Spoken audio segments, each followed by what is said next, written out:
just recap it really quickly. So this is 3 sessions. So we'll talk about session 1 about preparing before the interview.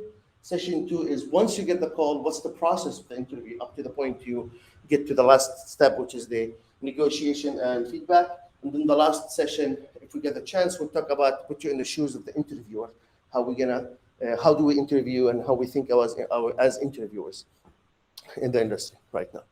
Okay, so just quick introduce myself. My name is Ihab Shadid. You know me. I've been trying to, for every company I ever worked in, I was always trying to be participate in the interview committee in every company I've ever worked in. So because it's always been something I was interested in to help, because I'm one of the guys who struggled through my interviews in my beginning of my career, even when I moved to the States. So I know what's the struggle, and of course, different from generation to generation, from time to time. But again, great idea, hopefully to share with everyone. So I've been trying to work as a being in the interview committee of all the companies. Right now, I work at PayPal. Also, I'm a member of the Bay Area Muslim Community Professionals, which is BAMP, which is we also make seminars for interviews, and of course, trying to be as the hiring committee of most of the companies I'm in right now.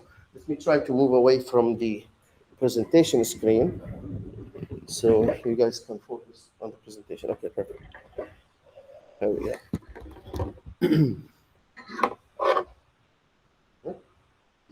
Okay, perfect. All right. Okay, so let's start with the first part, which is why and the motives and the goals. If I have a position right now available, and then I will come to each and every one of you and ask you, why are you applying for this position, right? I'm assuming all of you qualified, great fit for this position. I assure you, each and every one of you will have a different reason to join for that position, right? So some of you will be the benefits are attractive, right? So the salary is attractive. Sometimes the location of that company is the one they're looking for. Doesn't matter the money, it's the location. So sometimes the work schedule works best for them. So the idea here, what I'm trying to talk about is the motive why you're applying for such a position need to reflect on you as you apply and talk about or prepare for that position. So you cannot, it will not be to your benefit if you're interested in the salary, but then you try to fake your interest in the company or fake your interest in their schedule, because it will appear on you as you interview in the company, right? So the interviews is because we interview so many candidates throughout our career, we get a sense about why you're here, what you're trying, based on our questions. We'll get to that point in a minute. So why interviewing, why applying for a company? It's really crucial to have it presented on yourself as you are preparing your resume, preparing your cover letter, preparing for the interview, for the phone screening. Everything has to be in sync based on your interest. And it doesn't have to be disclosed. I'm just saying, as you fill and as you filter through your job careers and the positions, you need to pay attention to those information and the job description that will help you discuss during the interview and in the interview process. We'll get to some points. Now, here, why in the movies? Why you are in the market right now? This is one of the questions right now. You need for yourself to ask yourself, why am I in the market right now? Why didn't it start last year? Why not tomorrow? Why not next month? So the timing for you should reflect on your profile, on your resume, why you're there. So you're gonna be asked those questions most of the times by the hiring manager during the interview, in one way or another, or it may come across the conversation in general. So you need to have that answer prepared and to be as honest as possible, of course, within the interview, boundaries. We'll talk about some of those. Okay. What are you looking for exactly? What are you looking for interview exactly? What's your ideal job that you're looking for? These questions for yourself. These are the questions that for yourself, as you prepare for the interview, you need to ask yourself all these questions, and then you start building your profile based on the answers of those questions, right? That's why I said everybody will have a different approach or different reason why we're looking for interview, then when I'm filling my interview, I need to put my schedule to fit. Am I looking for schedule? Am I looking for a salary? Am I looking for career advancement? Am I a new graduate? Am I advanced in my career? I want to go to the next step of management or director, and so on. So the answers to those questions really should reflect on you during the interview and during your conversation with the interviewer, right? During the interview process. Make sure you be clear why you're looking for a job for yourself, because that will give you confidence when you go interview. When you go look for and talk to interviewers or talk to hiring managers, if you're clear about your goals, it'll make your interview process very easy, very smooth, because you know exactly what you want. You know exactly what you're looking for. You know exactly what you're interested in. Then when you get to be asked questions, it's like you're having a conversation with your friend.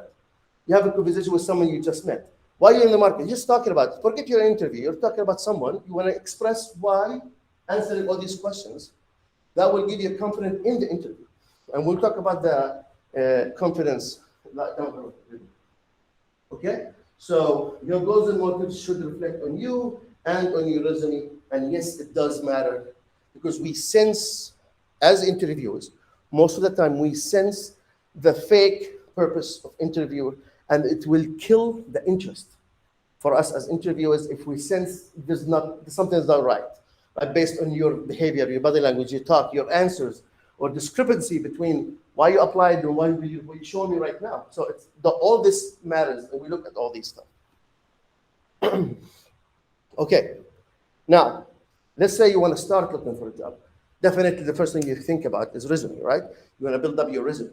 And in any profession, accountant, medical, IT, anything, you need that resume profile to work and prepare. And we'll talk about LinkedIn in a minute. Now, the big thing about resume preparation is you need to build your resume resources. There's so many resources out there. So I'm not going to go through how you write your resume, what's the right order. There are a lot of good resources out there to help you, because it depends on your goals, what you're looking for. So we'll try to share some links and some resources for that with you. But what I'm going to be a little bit discussing more is about the resume size, what's the obvious fit, and what's on the resume in general. So let's talk about the resume size. What's the ideal resume size do you think should be? I'm going to be in a technical side. So 1 page, for example. Maximum 2. I've been working for like last 7 years and doing everything in 2 pages, 4 pages. You can work like 3 pages or 2 is like 7 stores. Okay, good. So good, all of them good answers. So the question to you right now, if you fresh graduate or you just graduate, you're trying to get, what you're going to put in your resume? You barely maybe have half of it, right? Versus you working in the industry for like 7 to 5 years now, or 5 to 7 years now. Maybe you achieved, you worked so much, you worked in so many companies, 6 or 8 months at a time. Now you can fill 10 pages, still not enough, right? So what's the right answer? There is no particularly right answer about what to say in the interview. The proper answer is to balance between the resume that you're building for the interview and your full profile. So you need to differentiate between your profile and the resume, because the resume, your resume, very important note here, it's not a tattoo. It's not something you write and you leave it the same resume for 5 years. Every position I apply for, I have a different resume. Every position I apply for has a different resume. Why? I'm not trying to fake anything. It's trying to show or to sell myself to the proper position based on the position I'm applying for. So your resume should have the keynotes and the experience and the phrases that needed for that job interview that you're trying to apply for. Okay? You can add so many details later on your LinkedIn profile or your own personal website. You can link it from your resume and people can check it out. If they're interested, they will seek more to know more about you. But you need to catch their eyes and their interest from the resume itself. And this is where comes the part where the resume should be between 1 to 2 pages. Okay? Because you have to focus on the keynote, on the key elements and key keywords that actually you're going to use to catch the interest of the interviewer and the hiring manager. That's the part you need to focus on. The rest of your profile, which is great, you have a lot of experience. Why leave it out? Why not show and present myself? You don't have to do it, all of it in your resume. You can put the headlines in the resume and then more details in the LinkedIn, for example, or your personal profile. You can look and mention more details than personal profile. And we'll talk about, when we get to the phone screening and interview, we'll talk about those stuff. So this is resume size. Be the obvious fit. This is very important. This is where a lot of candidates struggle. Make it very simple for both the computer and human to quickly connect. What does that mean? As I mentioned, the resume is not a tattoo. You need to actually adapt this resume. And how do you adapt? How do you adapt in the resume? The main source of your resume is the job description presented to you. When I get the job description from a hiring manager, in that job description, I have a lot of keywords. They're looking for something, right? They're looking for a candidate. They have what's required, what's good to have, and what are we offering as a culture, as a company, and who are we? So these sections exist in every job description out there. So when you want to write your resume to apply for a position, this is where the keyword starts. Look for the main requirements. You know that. I'm going to assume this. Let's say we work about a DBA, database administrator, right? The DBA, no SQL, MySQL, Oracle, and so on over there. Now, you know a small information about NoSQL. For example, now the job description really focus on NoSQL details and some of the SQL Oracle.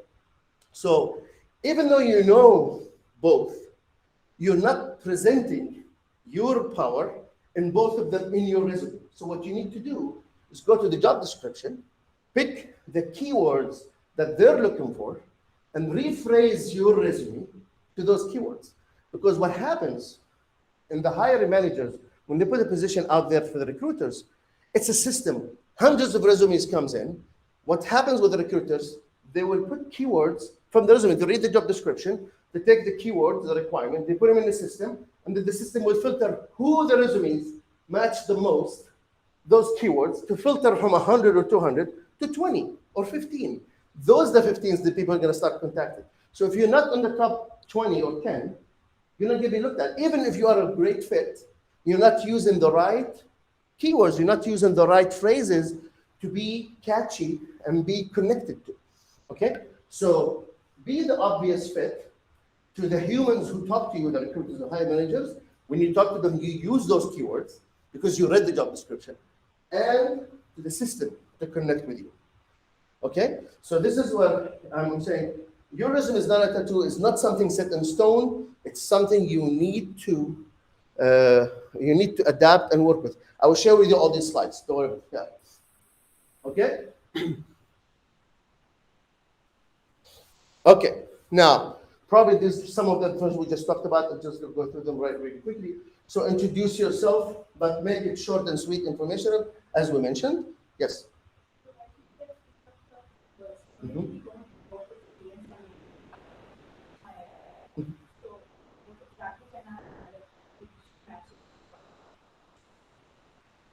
Mm-hmm.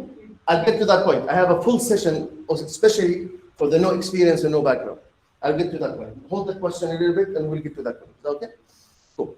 All right. So make sure it's short and sweet, small information, headlines to present, and pick the keywords from the job description that actually present yourself. Mirror your work experience to the job you're applying for. So through your career, whether it's a short or long career, or your training or education, you went through some experiences in your technology that you're working on, or your experiences. Based on the requirement from the job description, you can change or rephrase your experience to adapt with the job description. There's no such simple example or answer. It depends. Every job description is different. You look at the requirements and good to have, see any of this related to your experience before, and then go ahead to your resume and rephrase some of the sentences that actually matches that job description, those requirements, right? So this will make it very good to mirror the work experience to the job you're applying for. Now your job experience matches to the job you're applying for, okay? Highlight the buzzwords and use them. There are a lot of buzzwords out there to use. So For example, for buzzwords like you use, there are different buzzwords. I'm going to share with you some documents to show you some buzzwords like if you use in verbs, how you use like you observe, you accelerated. So a lot of these nice buzzwords we use in resumes to catch and shine your resume out. I'm going to share some of those documents in the slides. You can see some buzzwords related to the slide right there. I have them written for you. Okay. Okay, this is very important. Speak the hiring manager language, not your language. So hiring managers spend time to sit down and write that job description for you. So they actually wrote everything. The job description is your blueprint for this position. If you really study that job description, there's a high chance that's you're going to be accepted, at least being connected with, to be communicated about that job, right?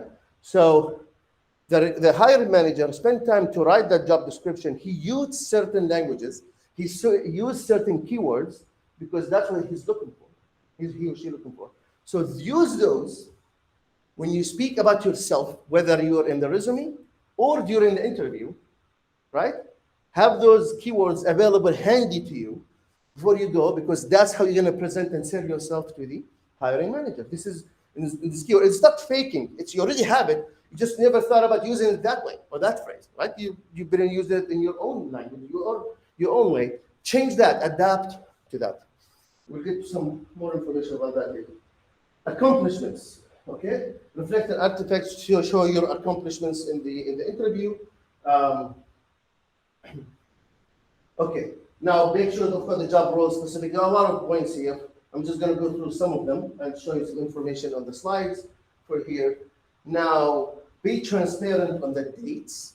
A lot of resumes I receive where there's a break in the dates, and then there is inconsistency between collapsed 2 months together, been starting a company in June, but another company I started in July. So there's 1 month working 2 jobs. See what I mean? Or there is you're still in present but in 2 positions.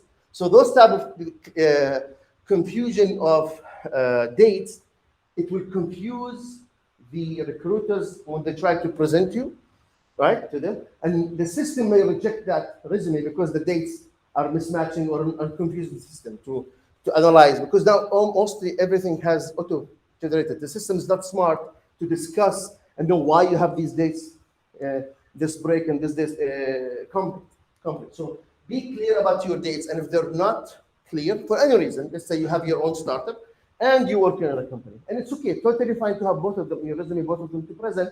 However, you need to disclose that to the hiring manager or recruiter to make it easier for them to explain and present you to the hiring manager.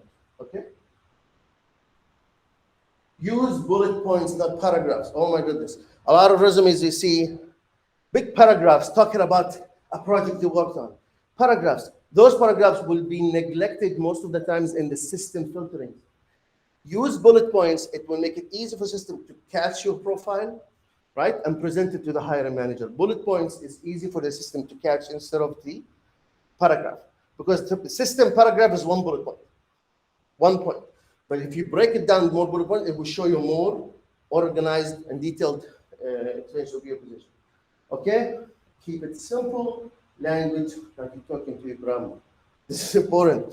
I see a lot of candidates want to show that they're really smart, and they are smart, and they could be really smart, but they start presenting that in the resume and putting these nice fancy keywords, and like they're looking like the Big Bang Theory, right? They're like crazy things they're talking about, and then the system is not catching all that. It's not matching.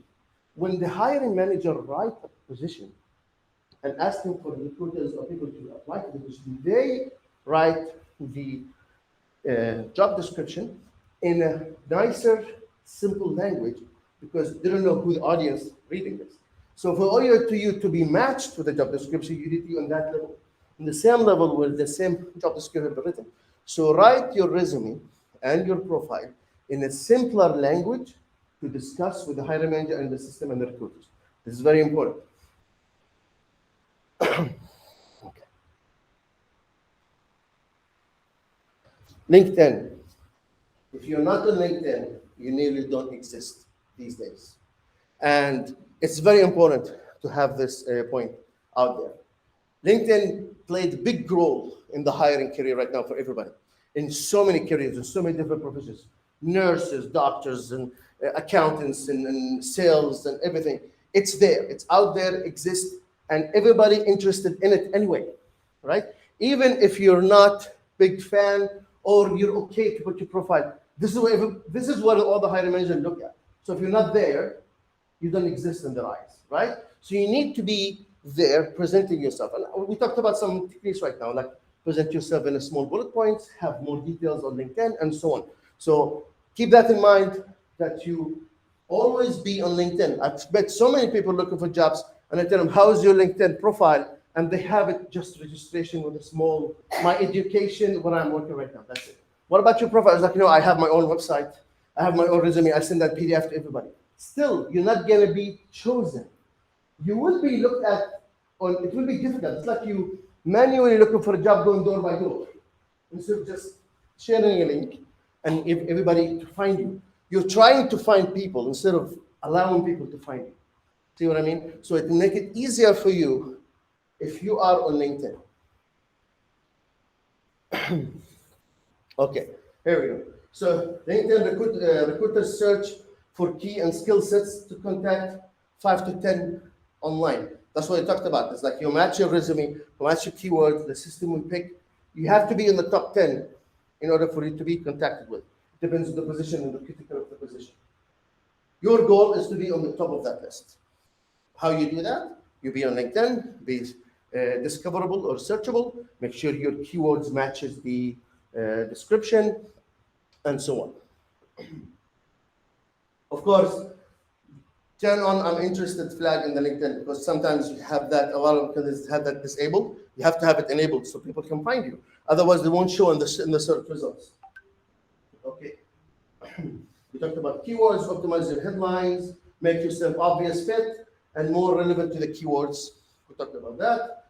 And oh my goodness, should I write in my resume, I'm actively seeking opportunities?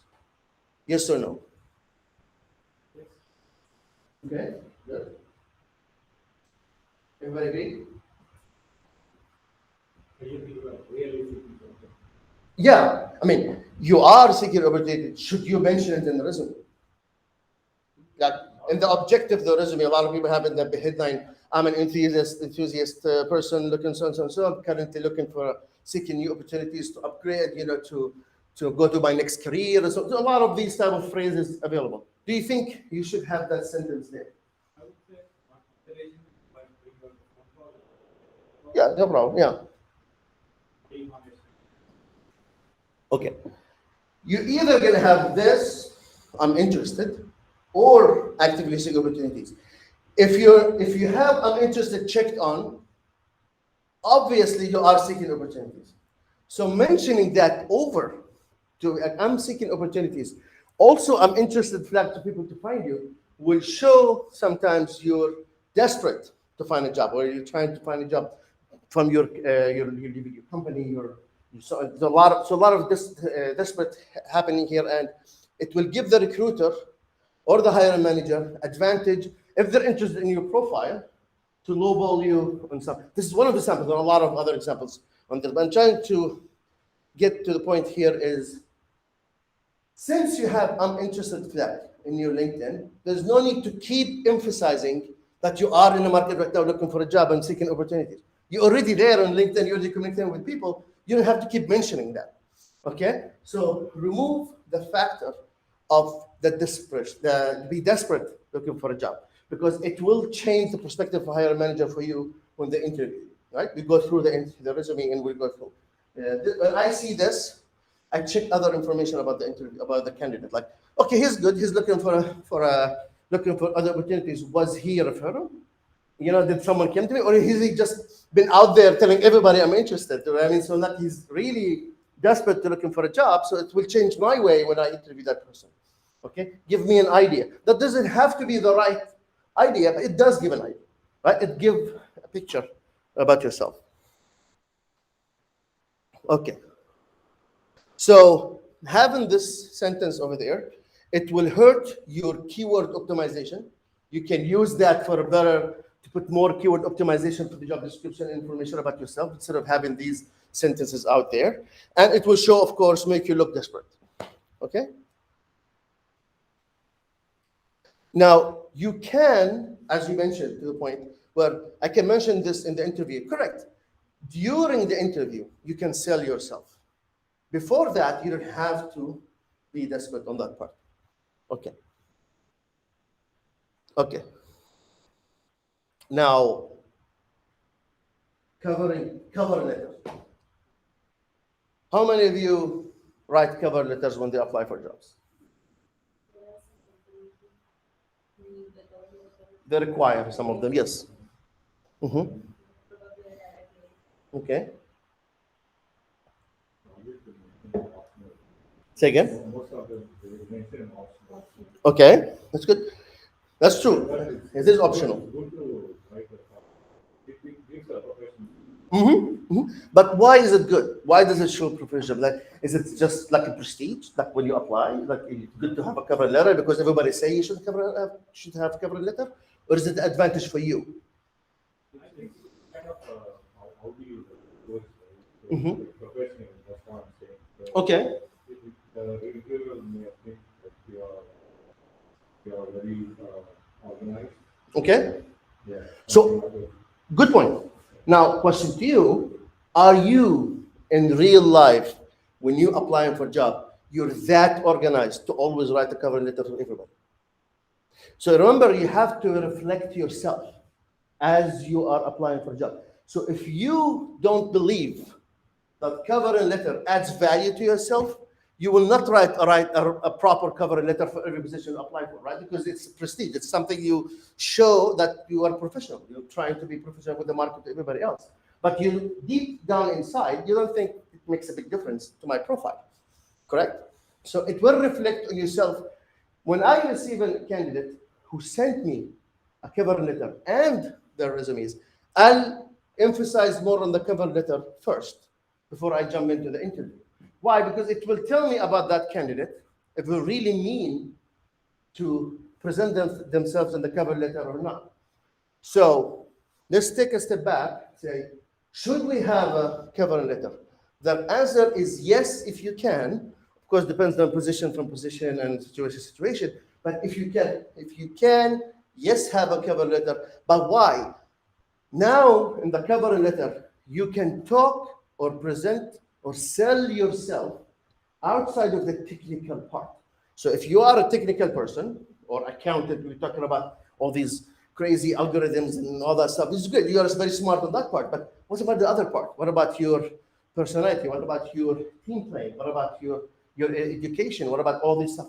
You can mention that in your cover letter, so you don't have to explain it a lot during the interview. So the cover letter, it's great to show your experiences that meets the job requirement, the job description. It will show the skills that you have. It will show, for example, a smaller, doesn't have to be a story, just smaller a story, like an icebreaker, quick information about yourself, or your current career, why you're looking for this job, how did you come about this position, something like that, right? So a lot of these small cover letters should be not big. It's very simple, half a page or 70% of the page, but it will show about yourself, talking about yourself in some keywords at some points, where when the hiring manager see the cover letter, they have an idea about, okay, how is this person came to me, what is about, and gets interested. Let's talk about the technical stuff. It will reduce a lot of other questions to ask you about, right? So cover letter, it is very, very useful. I'm not going to say highly important. I'm just saying very useful. It depends on your career and your position, the job you're looking for. So don't sound like everybody else. Don't go look online, keep cover letters out there. Read them, absorb some information from them, get ideas, but then write your own language mixed with the job description language. Remember, we talked about make sure you are talking to your, same level with the hiring manager.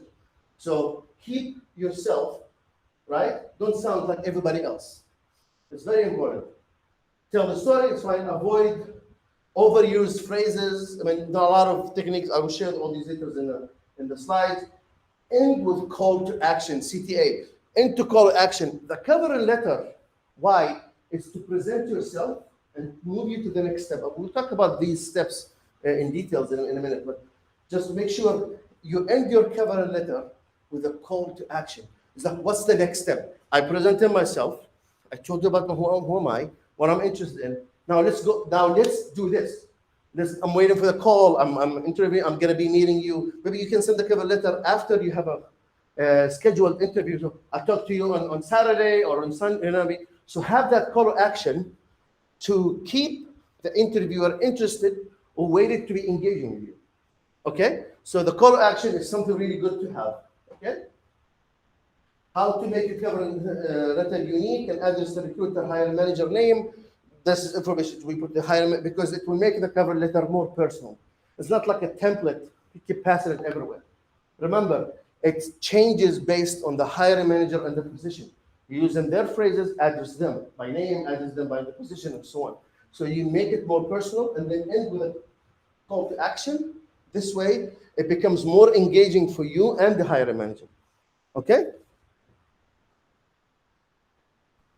Now, there is a sample online I like for the cover letter. I'm going to share the slides with you so you can take a look at. There are a lot of examples out there, but remember, this is not set in stones. This is just a good example to use and then apply to your profession and your way you're looking for to interview.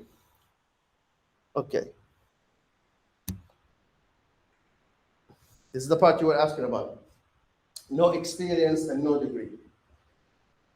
How to overcome not having the required experience or degree to apply for positions. Before we talk about that part, let's take a step back. And based on what we've seen so far, we talked about so far is the preparation, how you put your profile, how you write your resume, cover a letter, and LinkedIn, and so on. What's the goal? We're going to go back to the first question. What's the goal when you get to the point where you wrote your profile and resume? What's the call to action you're trying to get to by the hiring manager reading your resume? What is it? Call for interview. Call interview. You're not going to get hired. You're not getting questions. The action or your language goal is to get that phone call. When we worked in the car business, the internet sales manager, they're not going to sell you a car over the phone. They're not going to give you all the discounts over the phone. They're not going to do. Their goal is to get you to their leadership. That's their goal. All their conversations, all their sentences, all their catchwords, everything they talk about is, come on in, we'll show you. Come on in, I'll get you what you need. Come on in, I will show you the car you're looking for. Come on, I will get you what you want. Just come in. Because their goal here is to get you to them first, then to go to the next step. They're not going to close the whole deal or give you everything or try to satisfy every need over the phone. Same thing when you do the interview. When you are preparing for an interview, preparing to put your resume out there and to put the cover letter, your goal is to get that phone call to get to the next step. That's your goal. You're not going to get hired. You're not going to be showing them how smart, how great you are. That's why you don't have to focus on all your technical skills. You can mention them, but you don't have to keep emphasizing on them all the time during the phone interview, because I don't care if you know how to write so many complex algorithms, online. I want to see it in front of me. So make me get you here first. Then we'll talk about the technical part, right? So focus on your goals when you're writing your covering letter and your resume. Your goal is to get that phone call to talk to the hiring manager. Once to that point, then we'll get to the next step, how you're going to sell yourself and all that stuff. We'll talk about that part.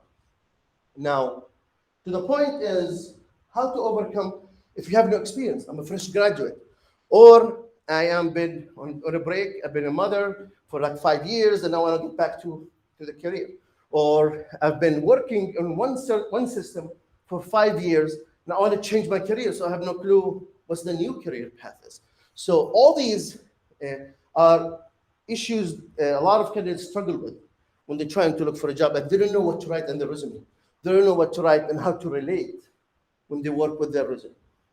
So let's talk about that part really quickly. First thing that always comes to mind when you want to work to present and sell yourself to the hire a manager, get that phone call, is to build your profile and be out there on the web. So be visible, be accessible. As we mentioned, when you are on LinkedIn, people reach out to you, right? So don't be the one who looking for people. Make yourself presentable out there, so hiring manager and recruiters will reach out to you by themselves, not you going to them. So be out there, build a portfolio. I have a lot of candidates who came to me who does not have experience. I need experience. I need at least 2 to 3 years experience for this position, like front-end engineer. But many fresh graduates applied for the jobs. I'm not interested. I need something, but few of them, shined out to us when we were interviewing because they're graduated a couple of months ago. But look at their profile. Oh my goodness, there are a lot of guys. They have their website, they have their profile, they have their own LinkedIn accounts. They're engaging on Stack Overflow, and they're out there. When I search their name, I see them out there. So now that's their experience. That's a great point to start your experience, right? That's a great point to be out there. Also, there are a lot of great resources out there to be present and show, because in your resume you can mention I'm studying, or I'm a fresh graduate, I'm working on digital art, but then I have great courses on Udemy and all that for Maya and digital art and so on. You can mention that in your resume. So that will give boost advantage, like, okay, you're out there, you're trying to be present with the latest technologies. So this is how you sell yourself. This is from a technology point of view. There are a lot of, we'll talk about some more in a minute. But the idea here to be out there on the web, presenting yourself, engaging, right? Make yourself easy to be found when people search for you, and link them from your LinkedIn. Like when you have a LinkedIn, you can link to your threads, your groups that you're in, right? You have a LinkedIn, you can still join groups, right? And interests and engagement. All this is great for you to present how you are willing to go above and beyond, to be addressed and to be shining from other candidates. Also, as a fresh graduate, they struggle to go look for a job for big companies. I'm going to go apply for Google or Apple or Facebook.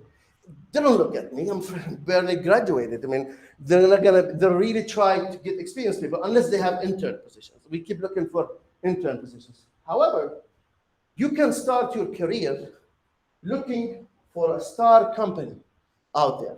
Look for companies that actually looking for fresh graduates. So who are those companies? How we find them?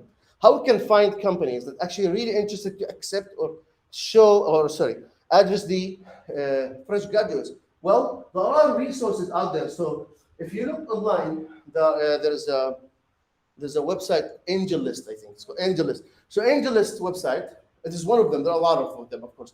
But AngelList website is the website where you can go and find the companies who are in funding early stages, and they're looking for engineers and looking for people to hire. Those are great candidates for you to step foot in and start working with them. Because if you don't have experience, there are other alternatives to give you experience, right? So it could be a big shot for you. You don't really know, right? So instead of putting all the weight on your degree and experience, put it on your hustle, learning journey. Present what are you learning, what do you know, what the groups you've been in, what companies you're trying to engage with. Do not label yourself, it's very important. Do not label yourself, you don't have experience. Always emphasize on your education, your journey, your enthusiasm. Always do that. People don't care about your degree or experience. People care about your performance. Show performance. Show interest. That's what we care about when we interview. Okay? The quality of the pay. If you don't perform, I don't care how many degrees you have. I don't care how many years experience you have. If you don't perform, I'm not interested. Work up the ladder, work free if you have. You're already sitting at home not doing anything, so work for free to train, at least, in some cases, of course, to get to the point where you can get to the point where you can get hired. A lot of people, a lot of candidates look for a target, for the summit, they look for the goal, but then they don't see the road. They don't see the struggle to get to that point. They see that point and they want to get there no matter how. And this is the struggle they go through, right? So be out there, build your own profile based on your experience. What's your experience? It doesn't have to be work experience. It could be life experience. It could be education experience. It could be collaboration experience. It could be your graduation project experience, thesis experience. Those are all experiences you can share and talk about. You can use the hiring manager language in those as well, and then becomes more appealing. It depends, of course, from each position to another.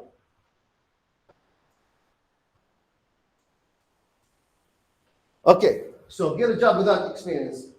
I keep talking ahead. I think I mentioned some of these already.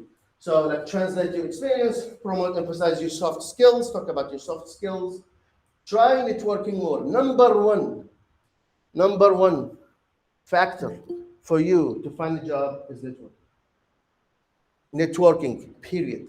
No matter how good you are, no matter how great your experience is, no matter how great your education is, if you're not networking, you're not going to be out there. Remember, be out there, people to see you and find you, not you looking for people, right? For hire manager.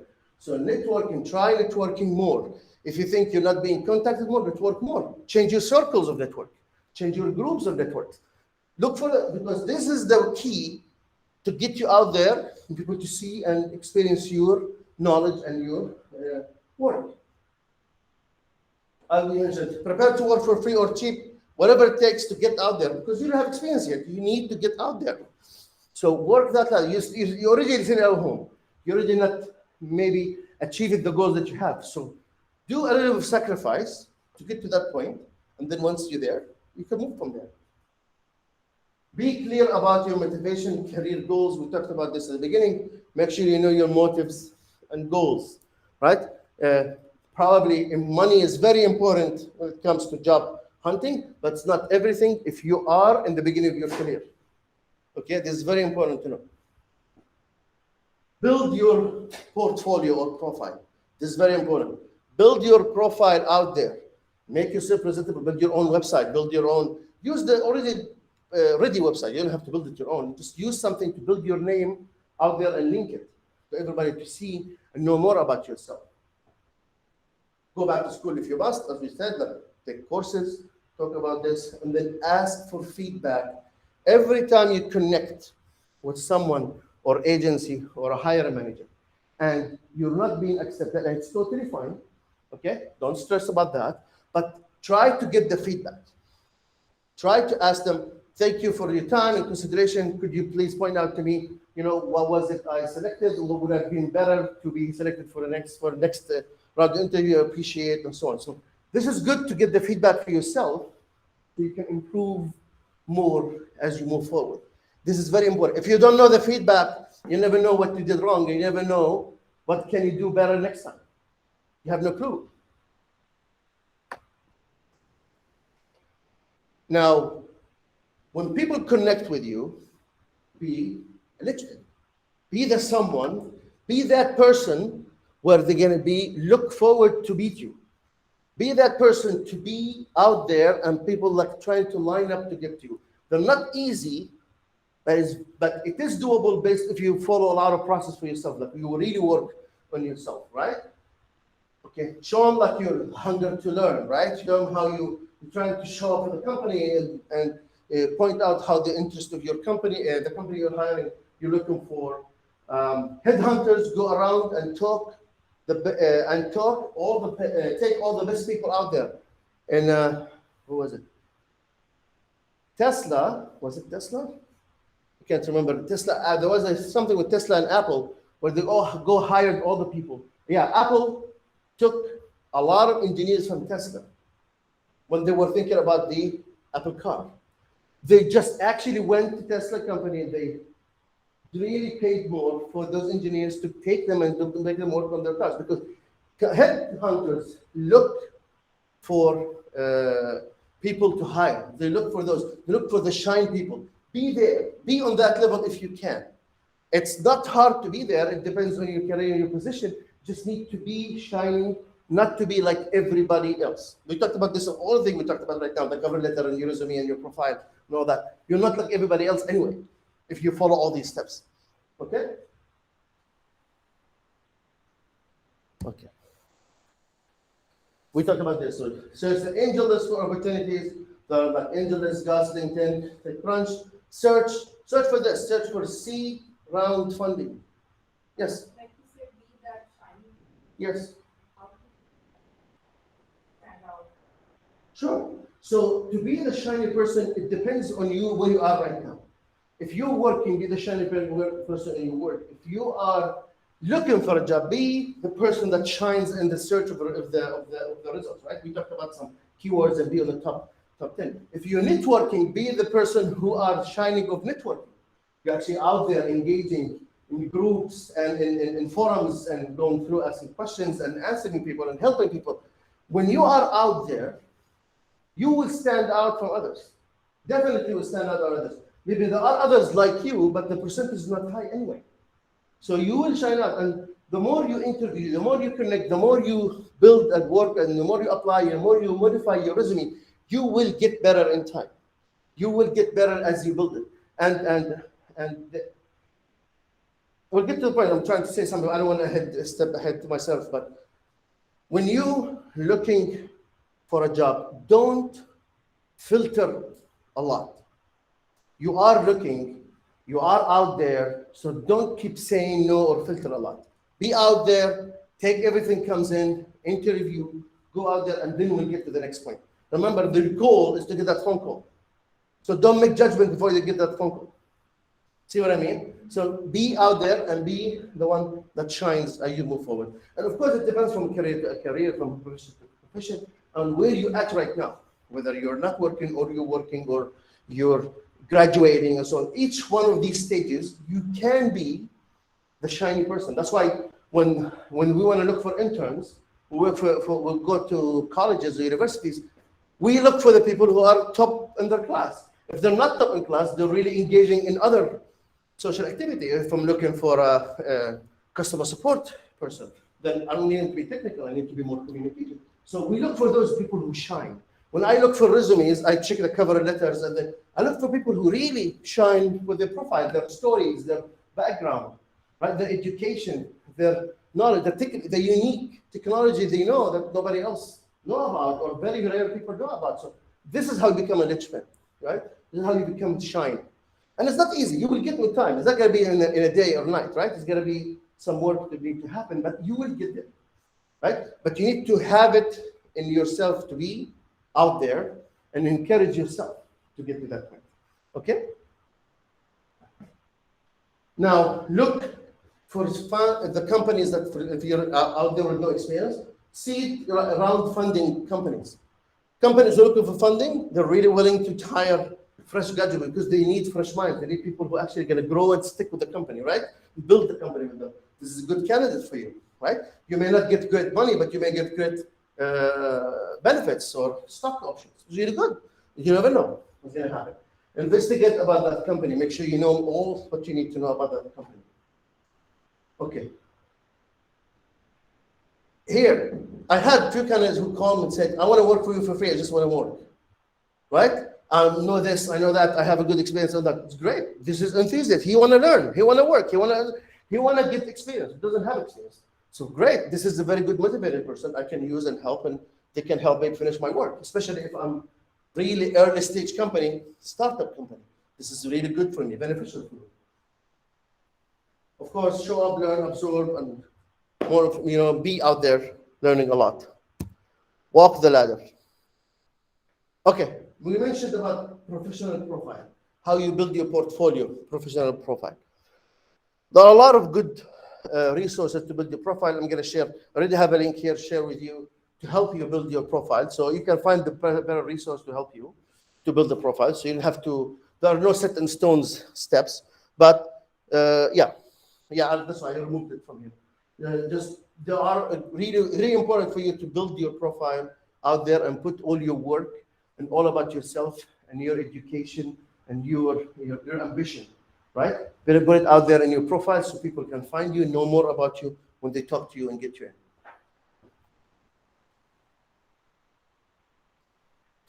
Job hunting and recruiters. Okay. Job hunting. Now, you can look online for a lot of job hunting. Of course, we talked about how you're going to find a job, how you're going to land to find a job. We talked about online search, websites such as Indeed and many other websites out there. LinkedIn is great feedback for a lot of funding companies. Networking and referrals is really on the top of the list. How you're going to find a job. Attend events and job fairs. Be there. That's what I said. Be there. Be out there. Be with people. Because when they meet you, it's different when they hear about you, right? Be out there if you can, okay? And of course, contact recruiters and the hiring managers, of course, and headquarters. Okay. Is it the same slide? I have it twice? I have it twice. Okay. Okay, let's start. This is the session one, but before we go to that point. Recruiters. Oh, sorry. All right, now recruiters, when you are connecting with recruiters, how many recruiters do you connect with? No. Okay, tell me. Do you actually engage and connect with them, or do you block them when they call you? Do you filter them out? When recruiters call you, do you have a recruiter you work with? Do you have, are you engaging with recruiters a lot? If yes, why? And if no, why? I see the job description. Mhm. So to your point, based on your experience, job description is good enough for you to make a decision to move forward with this position or not, right? To look for a job, right? So no need for a recruiter as a middleman for you. Is that what you mean, or is it something else? Also the visa status. Okay, good. So there are some immigration regulations, right? And visa could be an issue. They have to be stick with certain recruiters to work with. Which is a very valuable reason. What else? Yes. Yes and no. No, I know recruiters when available. And I'm happy. Cool. Mm-hmm. Now, no job. Uh-huh. Now, I'm pretty much responsible. Uh-huh. Okay. So if you're working, you probably very filter the recruiters you work with. But if you're out of job, you pretty much will connect every recruiter out there that actually gonna satisfy to get you the job, basically. Because at that point, I need a job. It's not like I need a job, just I need a job. Yeah, makes sense. It totally makes sense. So let me tell you this. I've been working in my company for more than 7 years right now. Every year, I interview 2 to 3 times. I never change jobs. But because I want to make sure I'm out there relevant, and I'm going to keep engaging with my recruiters that I'm working with. Having the recruiters on your speed dial, let's say it that way, it will keep you in game, it will keep you motivated, and it will keep you out there. I have a recruiter I work with in San Francisco. He calls me every year, same month, every month. He calls me, he said, are you ready or not? If not, yeah, if you're ready, here are a couple of positions for you. And I keep telling him every year, call me. Keep calling me. Because I want to stay in the game. I want to stay out there. I want to stay connected to recruiters because when the time comes, you are preparing, you already been engaging, you already have connections and good connections.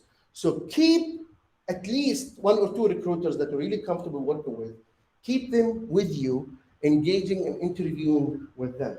And you can tell them, I'm probably not seeking job right now. But if there is something out there really catchy, please bring it my way, right? So you keep them, they will do the job for you.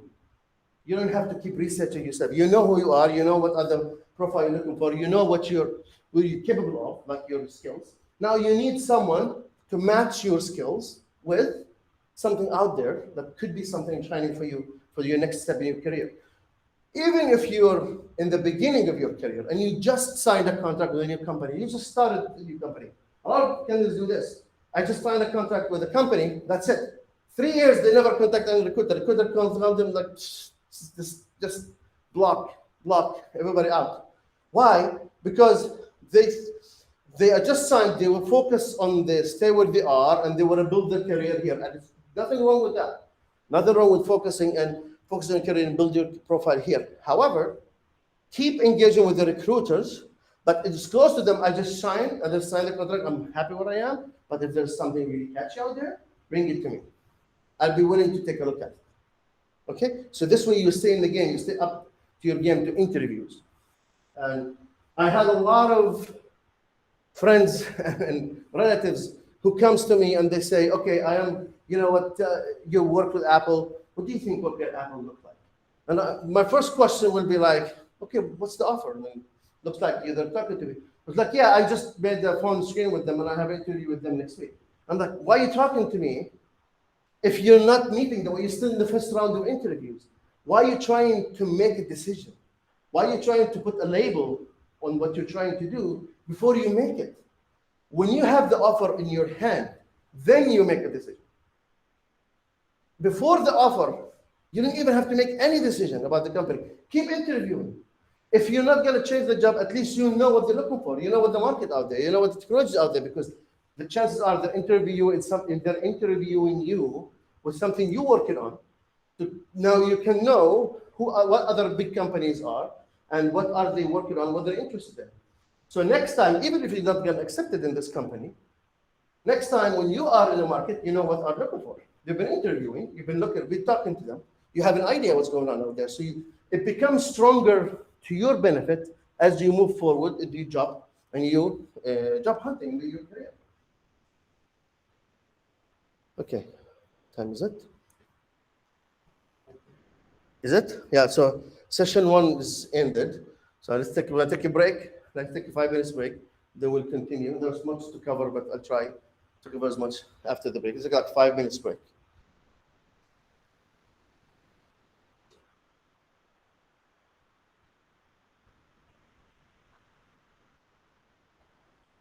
You can ask questions if you like at this time, if you don't have breaks. Okay. I think here in the Bay Area, it's not what you know, I think it's In the Bay Area, you think networking is not big factor? It is big factor. Yeah.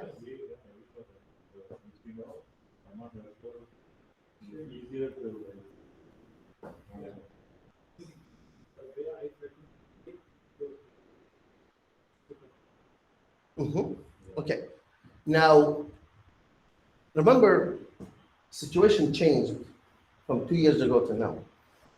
Post-COVID, before COVID, Bay Area, big hub for everybody coming in to network and see and work and everything. But with the remote work right now, networking is viable everywhere.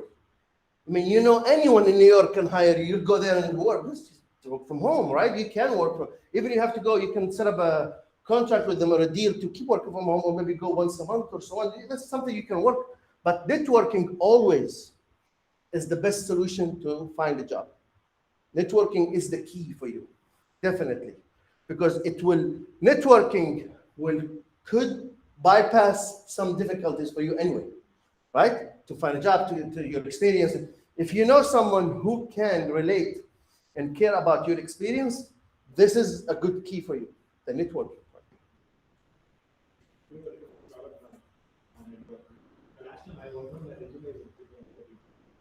So see, so you have to keep your resume updated all the time.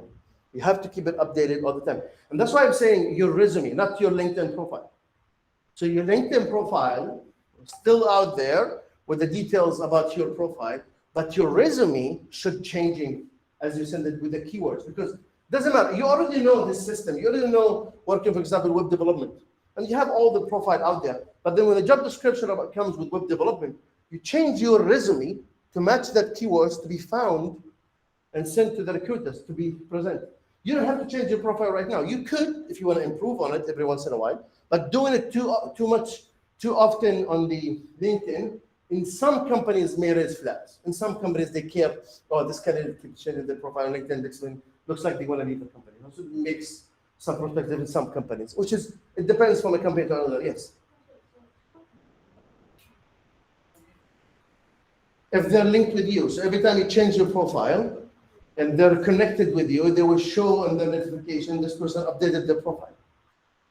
It's a notification thing. I don't know I think you can turn it off. I think you can. I'm not sure. I can check in the system, in the settings, if you can turn it off or not. Nobody get notified if you change your profile. You can do that. Yeah.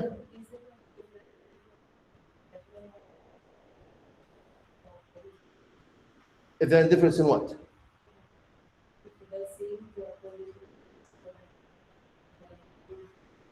Uh-huh.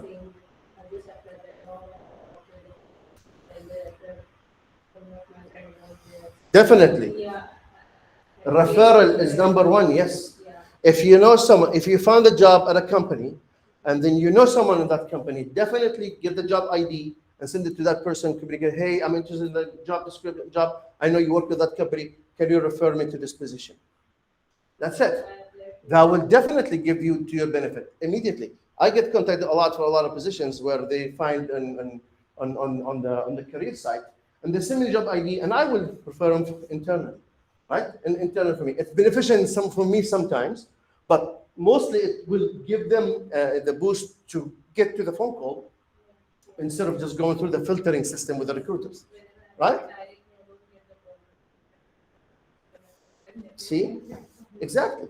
Yeah, exactly. You have a question. The only thing when we have a gap,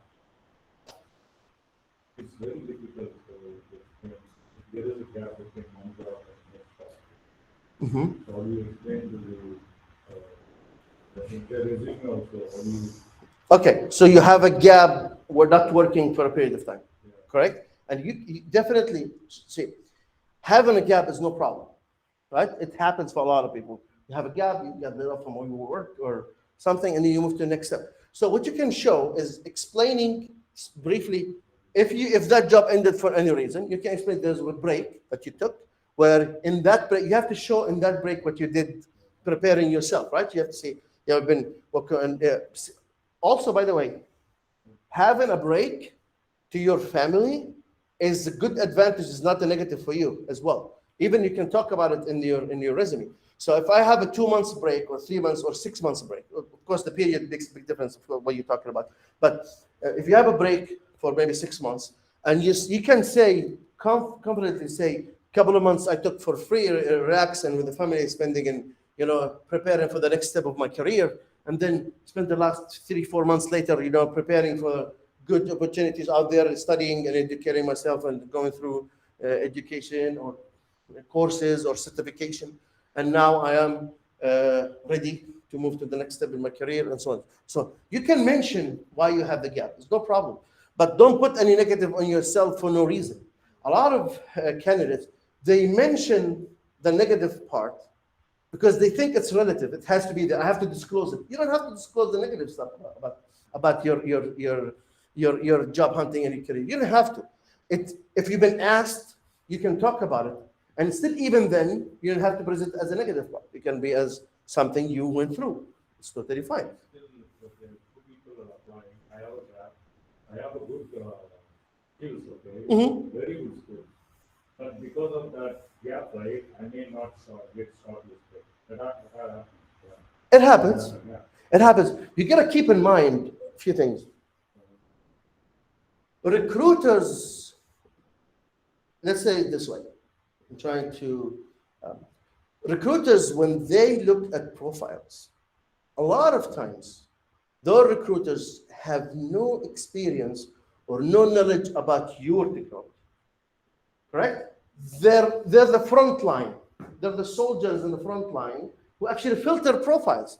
So they don't have much experience and knowledge about your experience. So what they rely on is the system. They rely on the filtering system. They rely on how you can match job description. So when you apply for jobs, and when you're explaining like your gaps or your experience or your knowledge or your education, you have to be on the level when you speak and explaining to those recruiters when they filter your profile.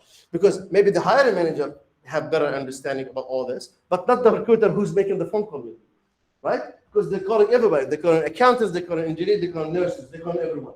So they're not going to be learning everything about everybody. They're just going to know the match the system and match the keywords and match if it fits with the job description or not, or fits in the regulations the hiring manager put for them as they look for a candidate. And so it's okay not to be selected as you talk to those people, to the recruiters. But eventually, the more you do it, you'll get more chances to get hired. A lot of candidates get really frustrated or depressed because they've been looking. I have a lot of friends that come to me like, Dan, I've been in the market, I've been out of the job for 3-4 months, I've been looking, interviewing, and nobody's calling me. And immediately I ask them, how many interviews do you make? I mean, what? Okay. And they're like, yeah, I have like one interview a week, maybe every 2 weeks. And the immediate response to them is like, then you're not interviewing enough. Even though they say it's been 3 months, still. And I told them, a lot of my friends told them, interview 20 times. I want you to line up 20 interviews. I don't care which company, which startup.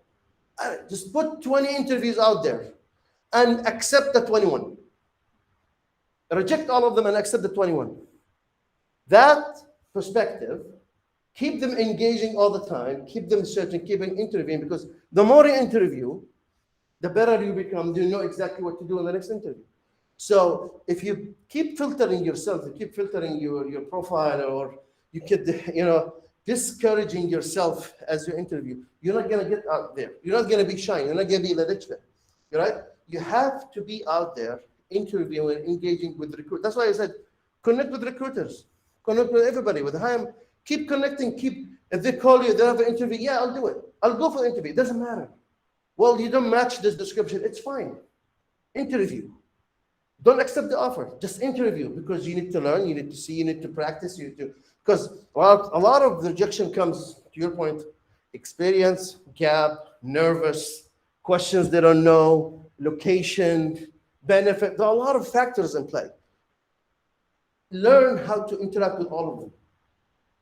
If you learn how to interact with all of them, now next time you interview, you already know everything. You're already prepared. You already been through everything. You're ready to take the next step. No issues, no problem. Make sense? I think it's time to start, right? Okay. Interview preparation. Oh, I have double slides. Okay, phone screening and Zoom. I'm going to go through here. Let's say you get that phone call. Now, this slide here may be outdated because before the Zoom. This is more relevant on phone screening and then Zoom, or then in person. But a lot of the factors, that's why I kept it here intentionally, because I want to speak about a lot of factors in this slide. When you want to interview and you're preparing for your phone screening, the first thing you want to do is you blueprint the job description. You grab that job that you always, when I interview with the phone or on Zoom, I have the job description in front of me, right? Immediately. I have the checklist. What is the hiring manager look for? A lot of candidates, they don't have that. They just read the job interview, they're good. And then now, I've seen them. They just sit down and they go through their resume, make sure, and they go through the experience they know about or they study. And then they're preparing for questions and what they're going to answer, what they're going to talk about. And it's good. It's good to prepare for that point. However, you need to know how to answer in which language, in which phrases, in which sentences you want to use to present yourself as you answer that question. So having that checklist of the keywords and job description information, and good to have, is key for you as an opener when you talk to the other person or the hiring manager or the recruiter over the phone, right? Those are the keywords they're looking for. I interviewed in a company where interview went great, and eventually didn't take it. And I asked the hiring manager, "Thank you so much, but what's the reason I didn't make it to the next round?" And he told me, "Yeah, he told me, you're great, everything's great. The only thing I didn't see is we are looking for more client customer experience.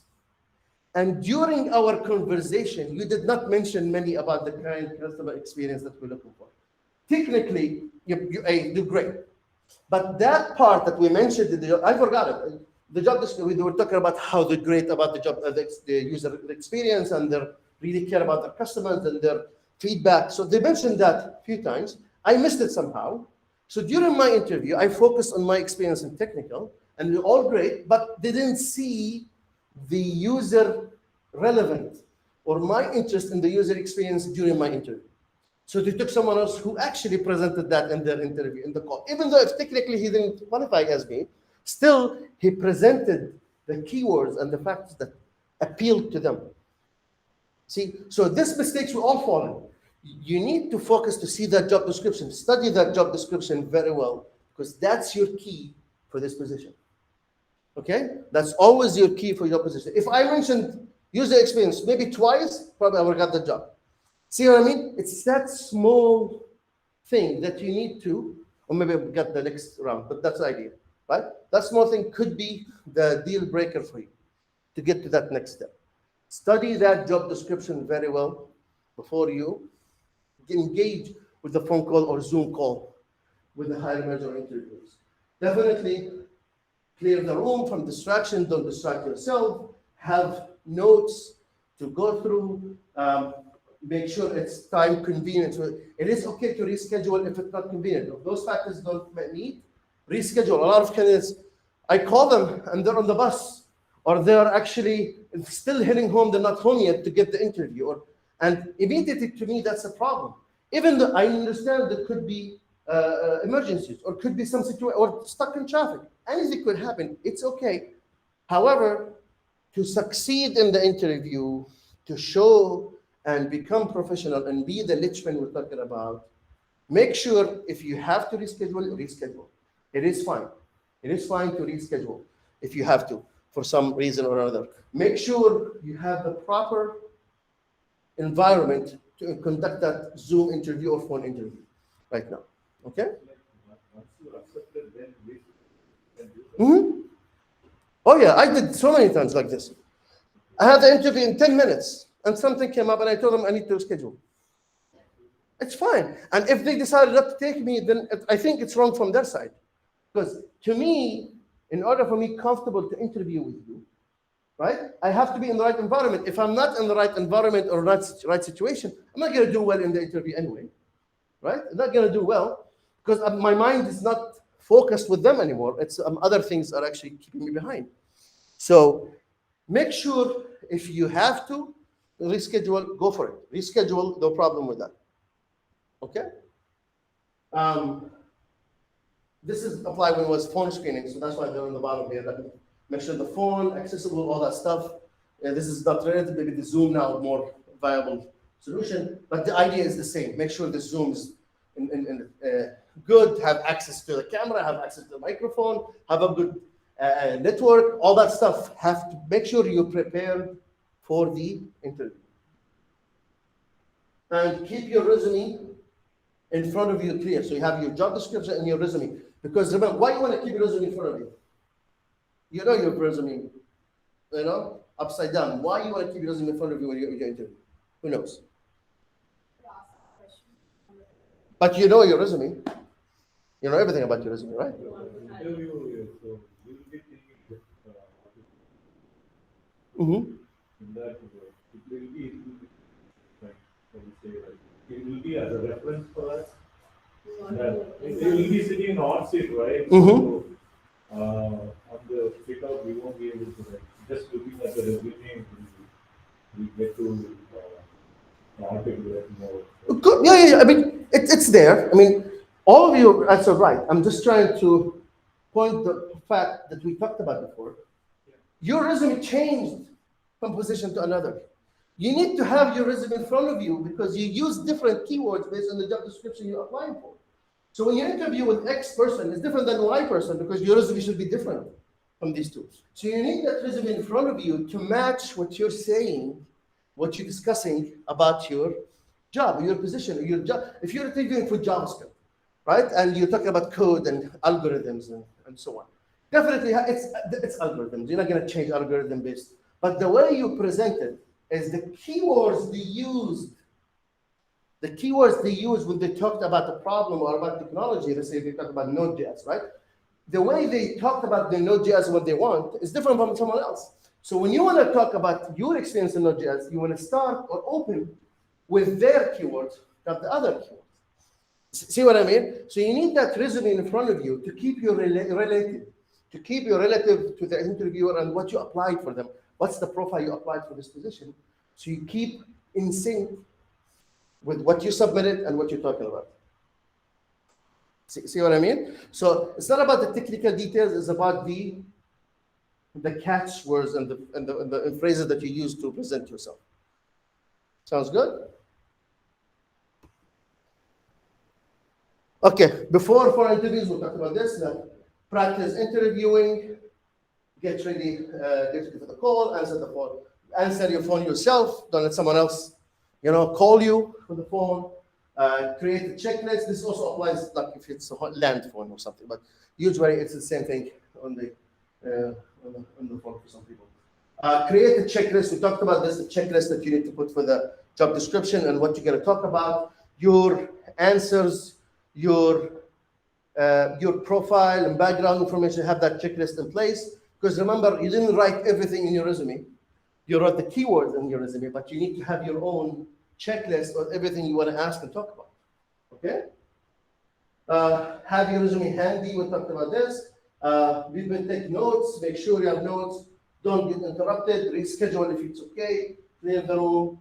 This is not applied now. Use landline if you can because of the network problems and connections. But with the Zoom now, it's the same idea. Make sure you have a solid connection, solid interviewing. During the interview, smile even if they can't see you, because it will reflect on you as you speak to people, right? You can sense. I can sense when I speak to someone over the phone if they're actually really interested, happy, interested in these positions, or they're actually comfortable talking to me or not. But you can sense from their sound, from their reaction, from their quick reaction for some questions or subjects they're talking about. So smiling for yourself, not only for the other person to see, it's for yourself to be more confident as you answer. Instead of you really tense, answering the phone or talking over the Zoom, being smiling, be out there, be relaxed, talking to them. It's really great advantage for you to yourself, as confident to yourself as you answer, and then to them to present yourself. Okay? Because they need someone who's really presentable, be easy, nice to talk to, and nice to communicate. They're going to work with you. They're going to communicate with you. They're going to talk to you every day, right? They need to make sure they're comfortable talking to you, right? So they need to present that. You need to show them who you are, how great you are. Don't get interrupted. Don't interrupt the interviewer, because the interviewer is always trying to explain, or even if the interviewer sometimes go over, never interrupt the interviewer. Let them finish. They say speak their piece first, then you can interact with them. That's why you have the note with you. If you want to talk about something or they address something, you have the notes. Just put the headlines and notes. Then when they finish, you interact with them. Do focus and listen, and be confident that you take your time. Don't rush into answer questions. Make sure you take your time to answer, and take notes. That's very important. Give short answers and stay focused on the question, because don't go over, talk about other things, because sometimes it will take you off track and will present or open more questions that are unnecessary or not required or not there. Keep focused. And this comes with experience. This comes with the more you interview, the more you talk to people, the better you get at it. Okay? Do have questions to ask the interviewers ready. Me personally, so many years, I never ever hired someone who never asked me questions to enter the interview. Ever. Unless I was the third interviewer. They already asked questions for two people before me. Then I'm the last one. I understand. Maybe they asked everything. There's nothing to ask me, basically. Cool. I'm fine with that. But if I'm the first interviewer and I asked them, do you have any questions for me? And they said no, that's it. This person, I don't care about how professional he is. That's it. Because when we speak, when we go through the interview together, I expect you have so many questions about this position, because if you don't have any questions, you're not interested. You lost interest during the interview. You lost interest, because if you're interested, you have a lot to talk about, because a lot of things I didn't talk about either when I interviewed you, right? So if you're interested, you need to ask those questions. Ask questions. Have smart questions. Have questions asking about the culture, about the technology. Ask about your role in these positions. Ask about what I'm looking for, right? What is the keyword I'm looking for these positions?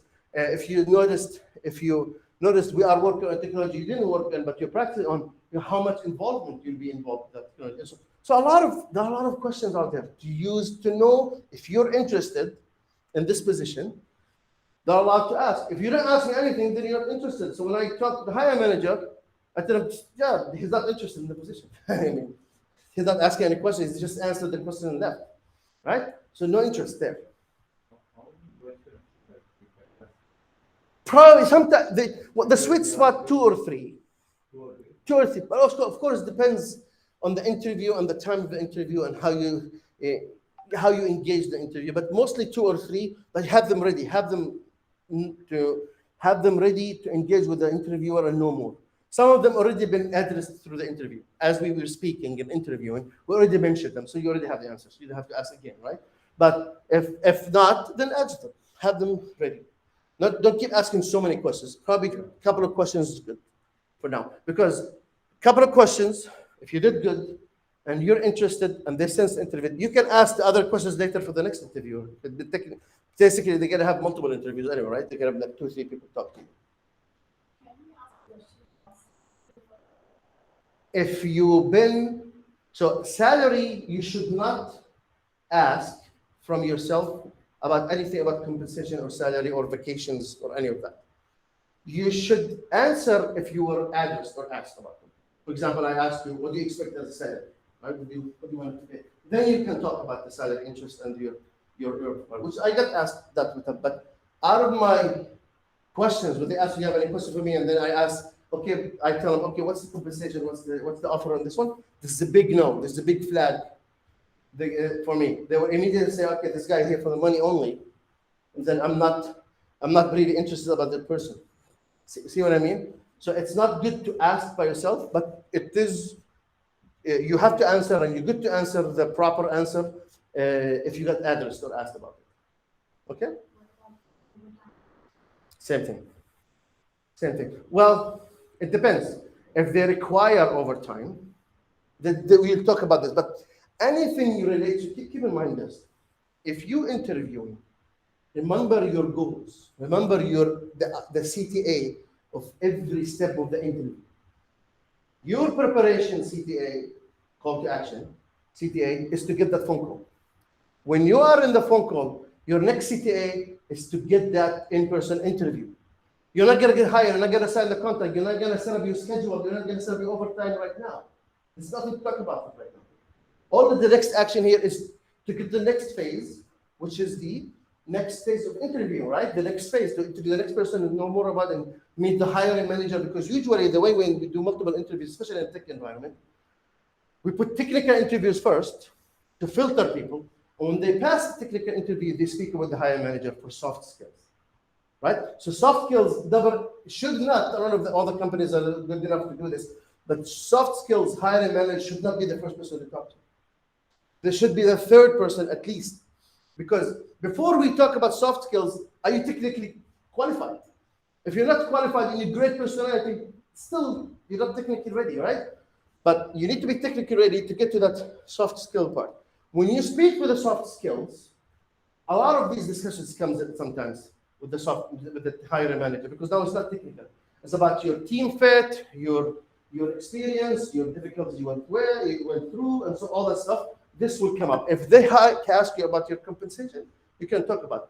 Don't speak about schedule or anything until you get to the point where you sign the contract.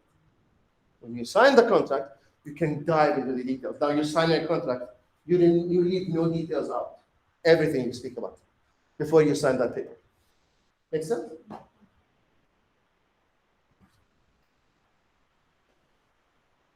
On-site interview. So that's for the phone interview in Zoom. Remember, the Zoom goal is to get that on-site interview. Now, that was before COVID, on-site interview. Now with COVID, probably everything happened to Zoom. But it's the next phase of the interview, basically. The actual technical next phase interview, which is the hiring manager and the experience in meeting the team. Okay? Now, interview preparation. I think the on-site interviews coming back right now. A lot of companies are giving people to interview in person. So this becomes relevant right now more. So do your homework about the company. That's even before the phone screening. Make sure you know everything about that company before you go in. Otherwise, because a lot of questions sometimes you ask, what do you know about our project or company? I mean, do you know anything? If you don't know anything, you're not interested in this company.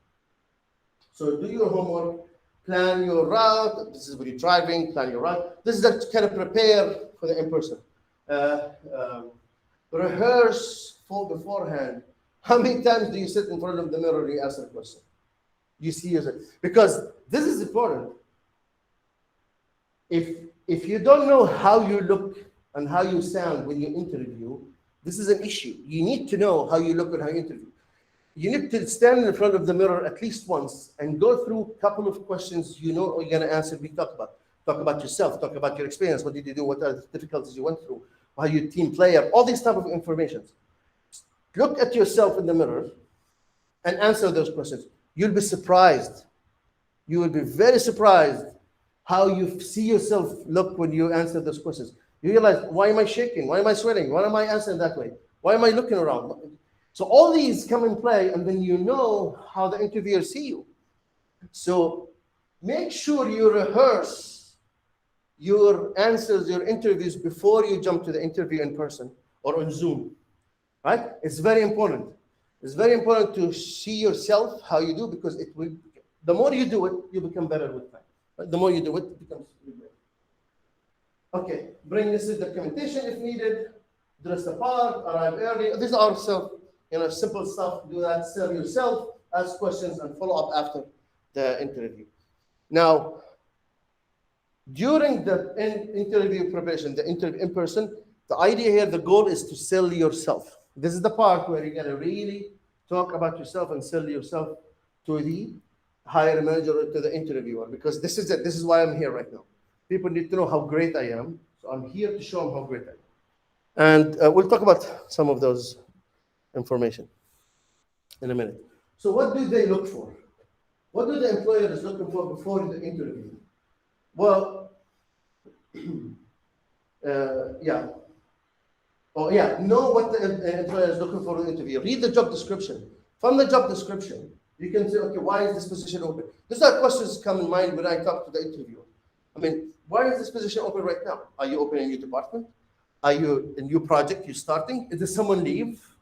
Are you expanding, growing the team? I mean, why is this position open right now?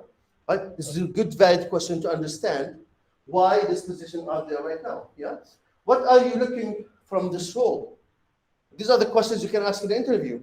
Now, from this role, from your point of view, what is the proper performance? And what are you looking for as an outcome of this role? Right? And don't ask it in a closed sentence like that. You already spoke about the job description, the requirement. So you can tell them, well, I know the requirement is to work, for example, on React.js for front-end engineering with some back-end involvement and some technologies with the web HTML. That's great. But what exactly are you looking for? I mean, do you expect me to work 50% front-end back-end? Do you expect me to be more focused on the... So engage, following this question, engage with more from the job description requirement. Engage more to ask your question with more relevant information from the job description. This will show how much you're interested and how much you're serious about this position, and you want to get better. You want to be there to work with them, right? This is very key. What is the goal of this position? Well, this kind of fall in the same situation. It depends from position to another. Sometimes those are two different things. Sometimes they are together in the same answer. What type of individual do you want? This is where, as I mentioned, these are all questions, depends on the position, right? But these are some of the questions you can ask. How to research on a company. Make sure you know how to research on the company. You look at the company, look information, read about them in forums and more information. Okay? Have lots of relevant stories. Okay. When technical part interview comes in, that's technical, that's easy. They ask you more technical questions. When the soft interview, soft skills comes in play, this is where this is really handy, where you need to talk about your experience, your achievements, your projects that you worked in, your duties, your team playing, demonstrate what results you were working on, but all this should be related to the job description, the whatever you're talking about. So if you have some stories about your experience, pick the ones that matches the job description, the one they're asking about, right? You don't have to talk about every work experience you have. Pick those stories that if you have them. Pick the achievements that related to this position. This is what you need to focus on. So a lot of candidates I see, they have prepared, they research online, they prepare, they have few stories talk about experience, few stories about, but why do I need to know your experience engaging on machinery in the factory, right? When I'm asking you about, data center, right? So see what I mean? If they are exists, but you have to know what experience to share, what stories to talk about, right? It's very important to talk about the stories or experiences or results that are relevant to this position, okay? And everything you talk about, make sure you explain a situation, you show the action steps been done, and then the results. Okay? This is kind of the story headlines you want to talk about. Any story you want to talk about, what was the situation? What are the action steps been done? What were the results from that steps? Say again? Situation, task, and Yes, action. exactly. Start.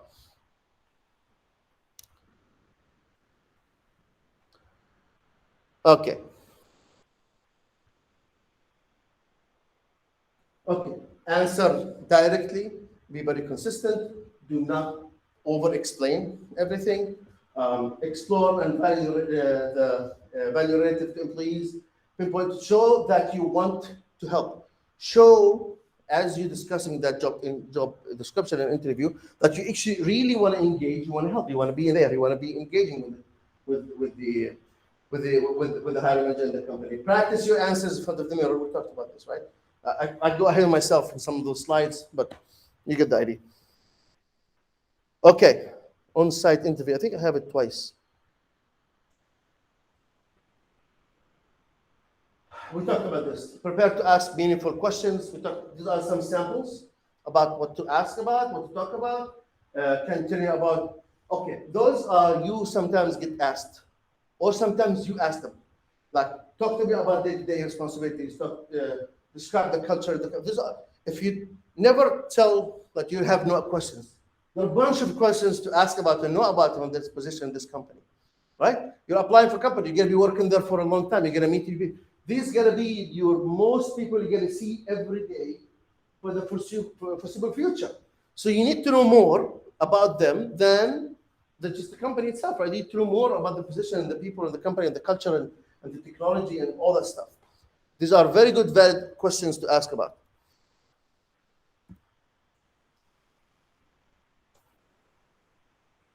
Be flexible and accommodating. Do not say, I'll get back to you, or I don't know. Now, in some trainings of interviews I've been to, sometimes interview trainers will tell you it's okay to say, I'll get back to you. And in some cases, it's valid, but most of the time it's not, because it depends on the question, of course. If they're going to talk to you about some experience or share with me some information you did, some story, you can tell them, okay, nothing in mind right now. I get back to you. I'll send it to you today. I make sure you send it to them. Or let's circle to this question later in this interview. It's fine. Let's circle back. You can kind of mention those in those answers, but preferably do not say I don't know. Maybe be prepared. Basically, you have to be prepared for those type of questions. Be prepared to engage and flexible to discuss anything. You always have something to talk about. There's always something available in your career, in your education, in your courses that you took, in your thesis, in your homework. There's always some story related or relative to the position. Even if it doesn't relate to experience, it could relate to another way, right? Show them that you're willing to do whatever it takes to accommodate them, right? Of course, within reason, right? To be there.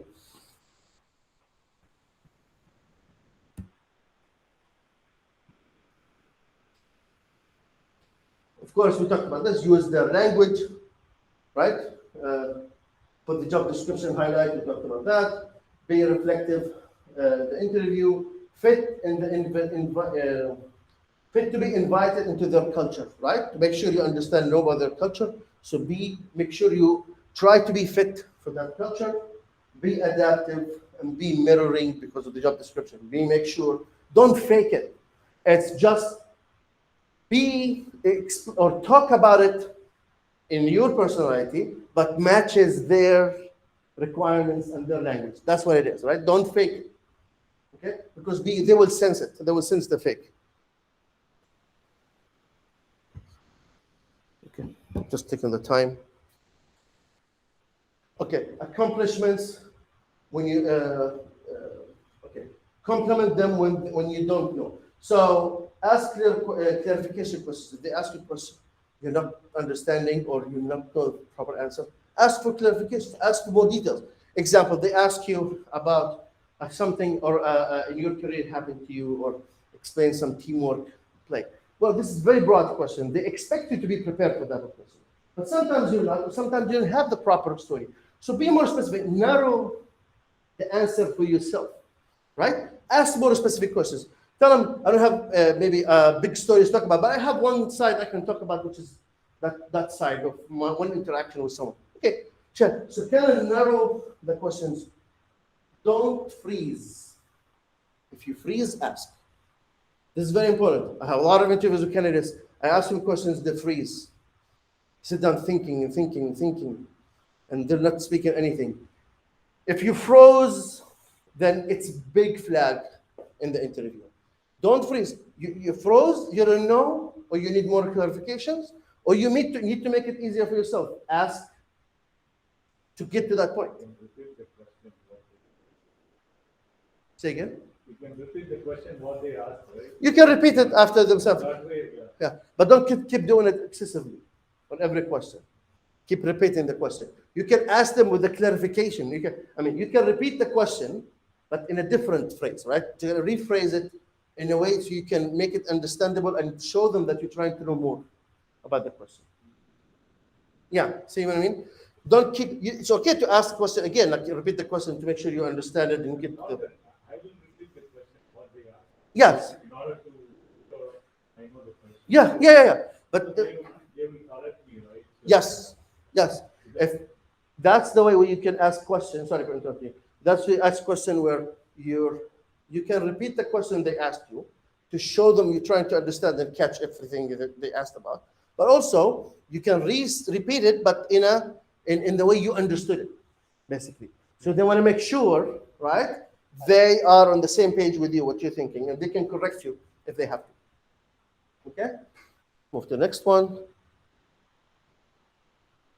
Okay, let them know you want the job, of course. So be enthusiastic, passionate, be specific. Don't be general, be very specific. And be alive in the interview. I can't stress this enough. I have a lot of candidates coming to me. They look like really not there. They're not alive. They're not engaging. They're just answering questions. And it's really a downer. It really makes our job as an interviewer very hard to interact and work with you, right? Be alive in that interview. Be engaging. Be there. And this is also falls in so many factors. You're nervous. Your personality, your culture could be factor, right? You're shy.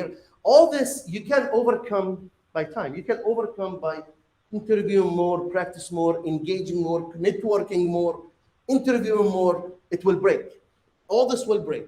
That's why I'm saying interview 20 times, then consider the 21 offer. Because if you interview 20 times at least, you already been through all this stuff. You have no clue how many interviews I went, and it was crazy, embarrassing. But I'm practicing. I don't know. I still need to. But after so many interviews, that's it. I mean, I go to the interview. I interview them. They don't interview me. I'm gonna work with you. Come on, let's talk. Right? It's a meeting. It's a meeting. Let's sit down. Let's talk. Let's interview. Let's engage. Tell me about the company. I'll tell you all what I know. Let's tell me about you. When it comes to the time they ask me questions, I tell them, do you have time? I have so many questions. Maybe I can pick a couple of them because I want to work with you. Let's get to know each other more, right? So be relaxed, be engaging. It will come with time and more practice. Oh my goodness.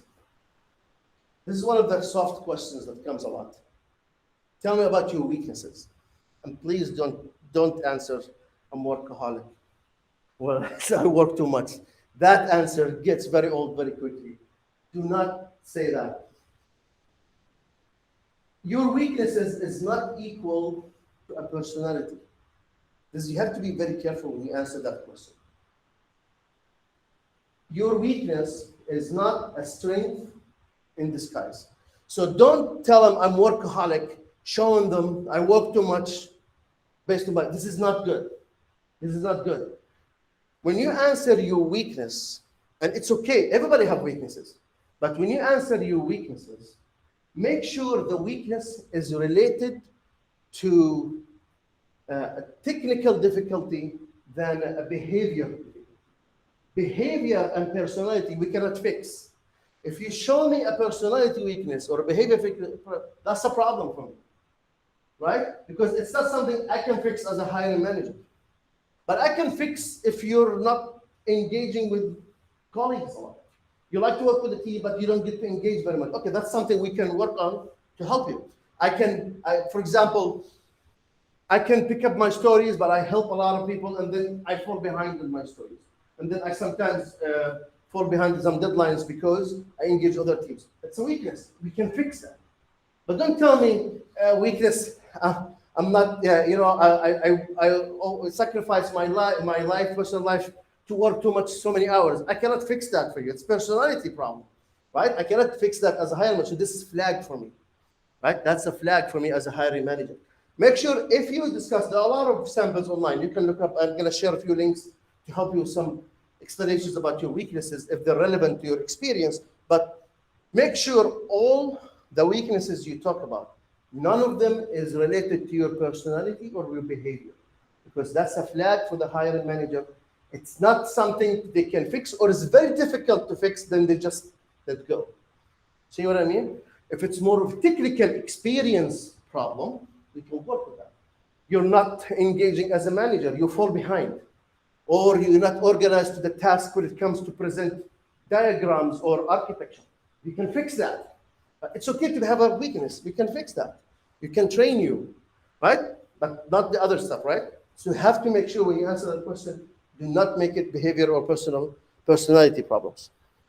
So what do you do in those topics? This is one scenario we can do. So we can present in a situation where you can explain, make sure you explain this is a weakness answer.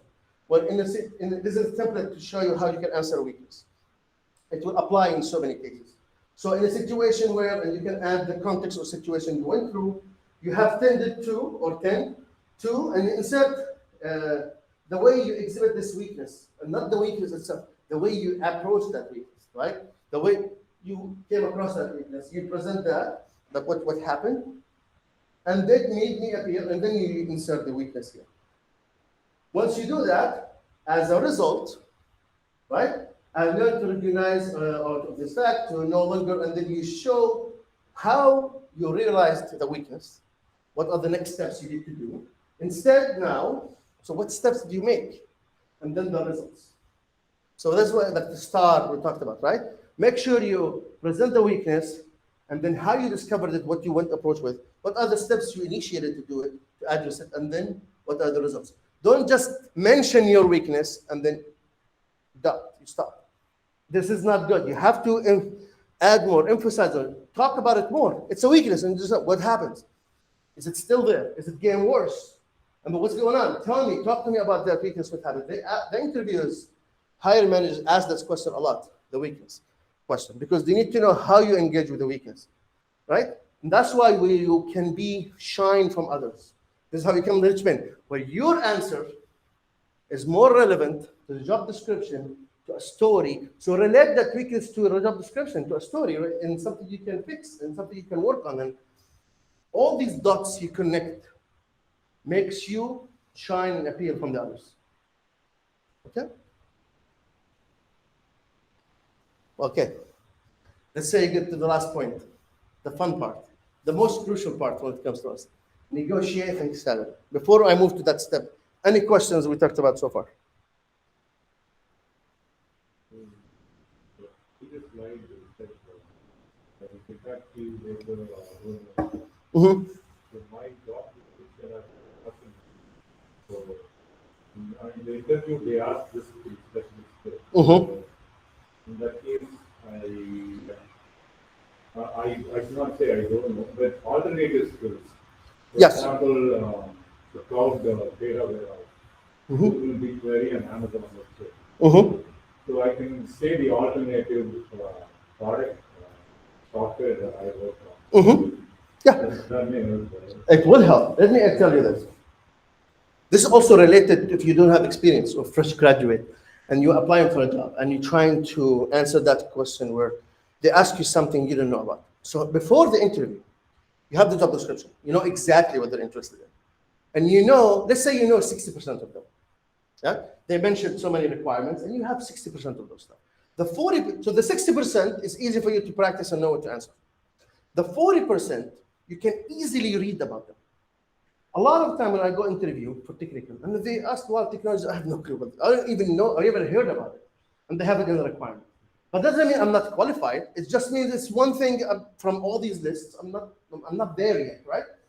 So I go read about it. Watch a couple of YouTube videos about discussing what is it all about. So now when I engage in an interview, right? When I go to my interview, when they ask me about it or they mention it, I can tell them I've researched it, I've looked at it, I've been reading about it more. I've not built any projects on it myself, but I'm there. But I'm a quick learner. I'm enthusiast. I can work with. It's never I don't know, unless they asked about something it never existed in job description. It doesn't exist in job description, and this is okay to say I don't know. You can tell them I can get back to you. I've not seen this in job description, and myself I never came across it. Right? I didn't know what's required, but I can get back to you on this one. I have no clue about it right now. It's okay. It's totally fine because it wasn't in the job description in the first place. Right? That's why I said job description is your blueprint. This is the main document you're going to use to address everything in this interview.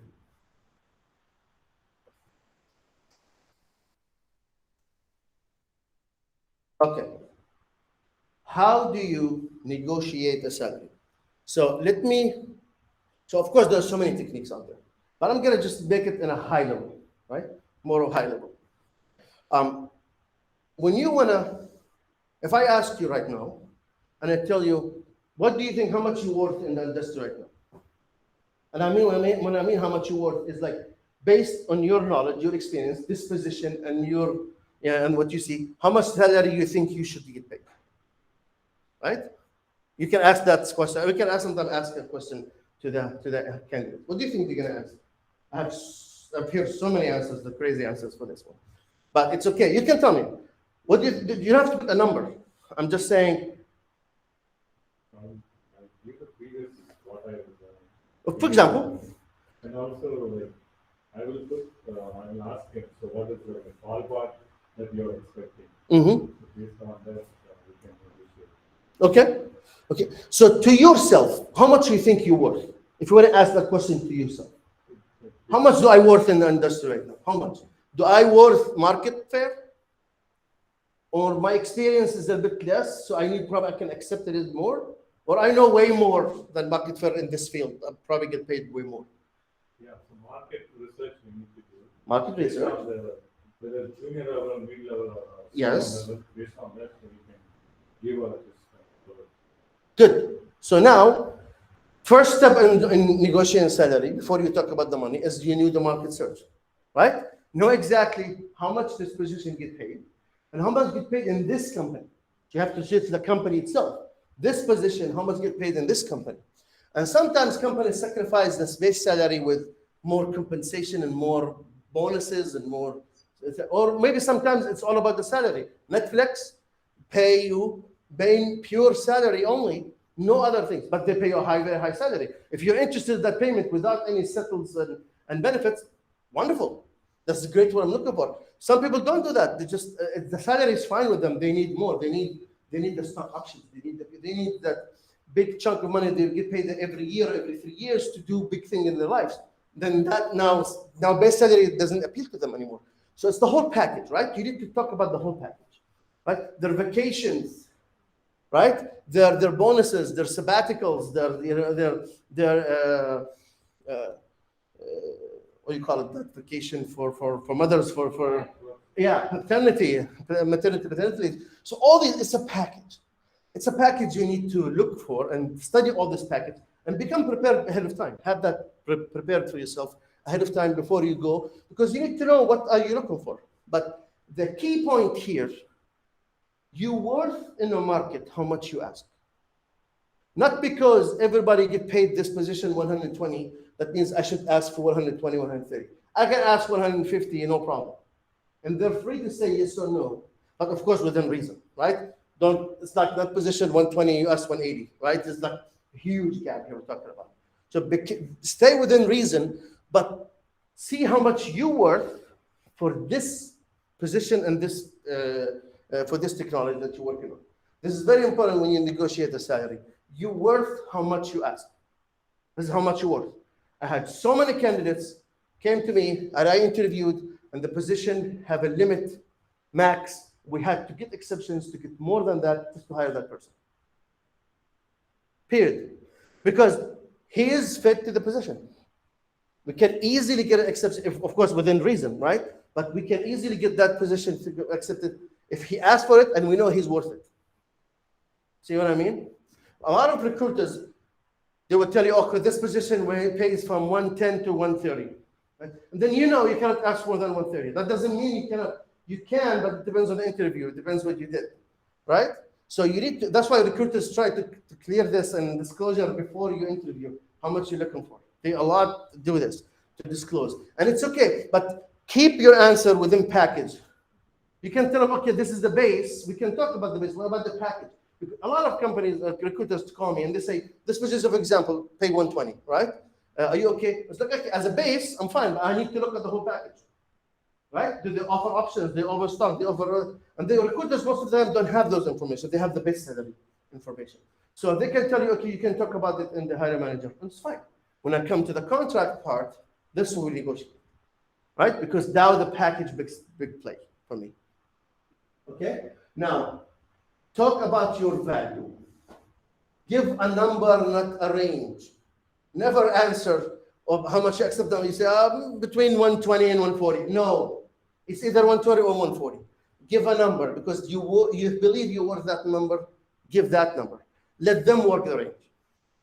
You don't work the range for yourself, okay? Because definitely they're gonna take the lower number, right? Anytime you give them a range. Time it appropriately. That's why I said, only when it's time to talk about the money and the salary and the vacations and everything, that's when you talk about it.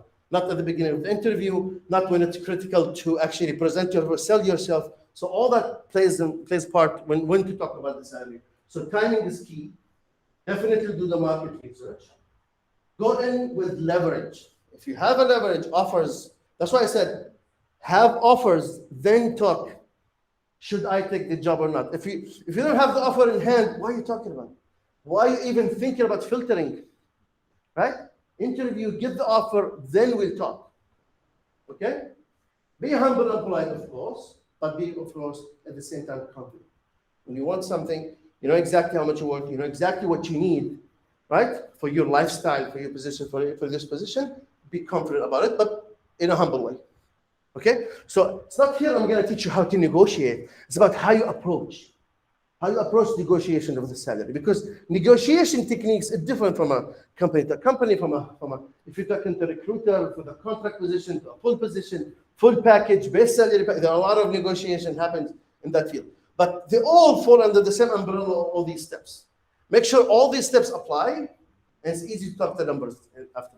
Be very specific, be confident, make sure you have leverage if you can, make the research very well, time it very well, and then talk about your value. Every time you negotiate, present your value to the company, and your value can be presented by the language of the job description.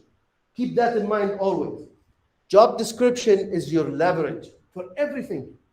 Job description is the key for you to get the phone call, to interview, to negotiate salary, everything, to talk about your profile. Everything comes from the job description. Okay, feedback and follow-up, definitely. Follow up with the interviewer after, thank them, thank you, the recruiter, and ask for feedback. It's okay to ask for feedbacks. Definitely you can ask for feedback and they can give it to you. Not all companies will provide the feedback to you, but it's always good to ask for the feedback. I had a company who I interviewed who actually gave me the option to make a call to tell me why they didn't hire me. That's what they did, and I did, and I made the call, and I learned from them why they didn't pick me up because of this, and it's good, and I appreciated they did that, and I know exactly what to do next time when I interview with them, right? So it's good. Some companies have those type of policies. Yeah, yeah. I can't stress this more. Interview, interview, interview. Keep practicing interview. Practice with yourself in the mirror. Practice with interviewing with the companies. Call with the recruiters. Keep going to interviews and practice interviews as much as you can, because that's the way. Because when you interview, you actually in another way connecting. You're building a network anyway, right? You're connecting, building a network. If you keep this, all the steps we talked about, you're always going to end up, whether you're hired or not, you're going to always end up most of the time with a good attitude, a good feedback from the hiring manager and the recruiter. You already expanded your network. You can connect with them. They can refer you. I had a lot of candidates came to me. They're not qualified for this position, but they're so amazing. I immediately called other managers. I know you're looking. I got this candidate. He didn't picked up for this position, but I think it's great for you. Go look at it. Because now you are networking in another way. Keep that impression. Keep that great impression as you speak with interviewers and recruiters, because you could be networked in between their network, right? As you keep that network with them. So keep interviewing. Don't filter interviews before you get to the final step. Okay? Don't label and judge companies before you talk to them. Okay. Now, there's a slide missing. Huh. Okay, I'm going to share a few slides. Let me talk about, okay, what was it? I think we're on time. It's 6:08, right? So it's 4 to 6. But I'm going to add a few steps. It's the phase 3 that we talked about is the, think about it as an interviewer, right? And I'm going to put you at the shoes of the interviewer. I don't know why I don't have the slides here, but it's okay. I can talk about improvise, talk about it here. Now, think about as an interview. How do we interview or think when we interview candidates? The first question, the first question I ask myself when I leave the interview, do I want to work with that person or not? Period. So the answer to that question falls on a lot of things.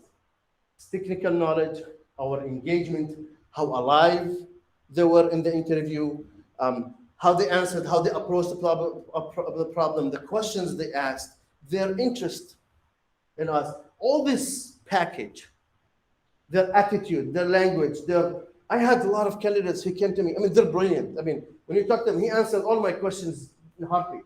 But when I got out of the interview, I don't want to work with this person. He's really direct, dry, don't talk. I think he was arrogant. Maybe he's not, but that's the impression I got. Right? See, so a lot of these play that I really turned down a lot of candidates because of these issues.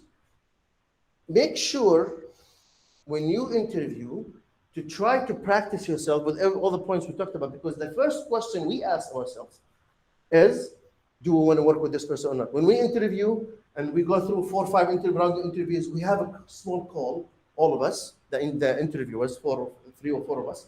And then the first question they ask us is like, they would ask, okay, who want to work with this person?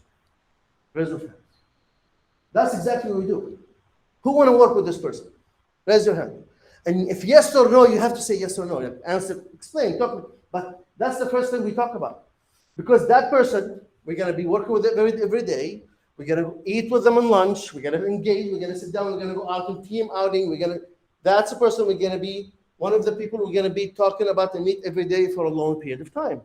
So do you want them to be part of our team? That's very important. So this is key. Second key we never hire jerks. Period. No matter how good you are, if you were arrogant or you really had attitude, or I had a candidate, he came to me once and I interviewed, and I asked him, the first thing I asked him, thank you, talk to me about yourself or about your experience. And his first response to me, oh, you still ask those type of questions that talk about yourself? You just get to ask me the question. That was his response to me. And I immediately asked one question and then I left the room. With that, I ended the interview. Because I don't want to work with this person anymore. See what I mean? He's brilliant. He was brilliant. But that's it. He's not the person I want to work with. He wasn't the proper fit to interact and work with. Okay? So this is important for us when we interview people. We also, and I'm talking about from an interviewer's point of view, but sometimes the interviewers don't know well. Not every interviewers or companies train their engineers to interview properly. Sometimes interviewers makes mistakes, right? One of the mistakes sometimes, and this is very crucial sometimes, and we have to be very careful when we interview candidates. So when we talk about candidates and it was the new year or after holidays, we immediately sometimes out of polite, they ask, how was your Christmas? How was the Christmas vacation? How did you enjoy Christmas? And then sometimes they respond to me, oh, I'm Muslim. Oh, I'm Jewish. I never said it. So now you create it and let you in an indirect way, let them disclose to you their religion. And now becomes a problem with the decision to hire that person, is they disclose their religion based on an interview. See what I mean? So sometimes as we interviewers struggle to get to that point, also for you as a candidate, do not disclose things you don't have to. Okay? You don't have to, because that will raise a flag. Even if you're great, I'll be afraid to interact with you based on decisions based on something you discussed through the interview, because now you can use that against me if I didn't like your fit, right? So, and it's a valid point. You already mentioned it, and I have that knowledge exists in the interview. So make sure when you interview, try not to make it tense for the interviewer, because if he's or she tense, then that's a problem when it comes to make a decision for a hiring person. Okay? When you practice for driver license, one of the advices I got from someone on this, when you go behind the wheel test, they were asked a lot of questions came in. What do you do? How do you how you pass the test? What's the proper way to do it? And the answer is one thing. Make sure the one next to you don't get afraid or frustrated. Doesn't matter. You can make mistakes. You can do anything. If that person got scared or frustrated from your driving, you're done.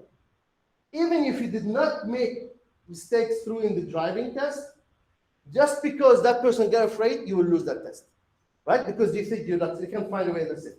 Same thing applies when it comes to interview. Make sure when you interview, do not make the interviewer uncomfortable. You make them uncomfortable, you're losing the chance, big chance of you getting hired or accepted to the next round. Period. Because the first question we ask, should we work with that person? And did we engage in any uncomfortable discussions or any uncomfortable conversations or technical? So these are problems for us when we interview. So make sure for you as a candidate to reduce as much as possible those problems. Try not to disclose disabilities, not to disclose religion, sexual affiliation, all that stuff. All this, keep him off the table as much as possible. Even if by mistake there was a question that the answer could lead to that part, you can run away from it. You can say it was good. That's it. You're done, right? You end the close that. Holiday was fine. That's it. And then you close the question, but in a nicer way, so you keep engaging, you go from there. So it's sometimes not every interviewers are really experienced to know how to ask and what to ask, but also don't make it from your end where you catch that on them, right? Take it on, and then it becomes a problem for the hiring. Okay? So you have to know all these type of techniques. I have so many techniques. Probably I will have them here. I'm going to send you maybe on the slides some information about the interviewers, what we look for, what we do. I thought I had the slides here, but they're not here. But yeah, that's about it for this session. Hopefully this is helpful and you benefit from. Appreciate all of you for joining. And if you have any questions, definitely give us a call and tell me. I have my information on LinkedIn here with the slides. I'm going to share the slides with everyone. Also communicate with us. We arrange. Muhammad will let me know if you need to communicate with anyone on the WhatsApp. Send me information. I'll connect with everyone. If you have any questions, you can ask me. We'll go from there. Any questions, call me. Any problems, call me. All right? Cool. Thank you all. Thank you so much. For the people on Zoom, thank you so much for joining and listening. And you take care on the Google. Yeah, here we go.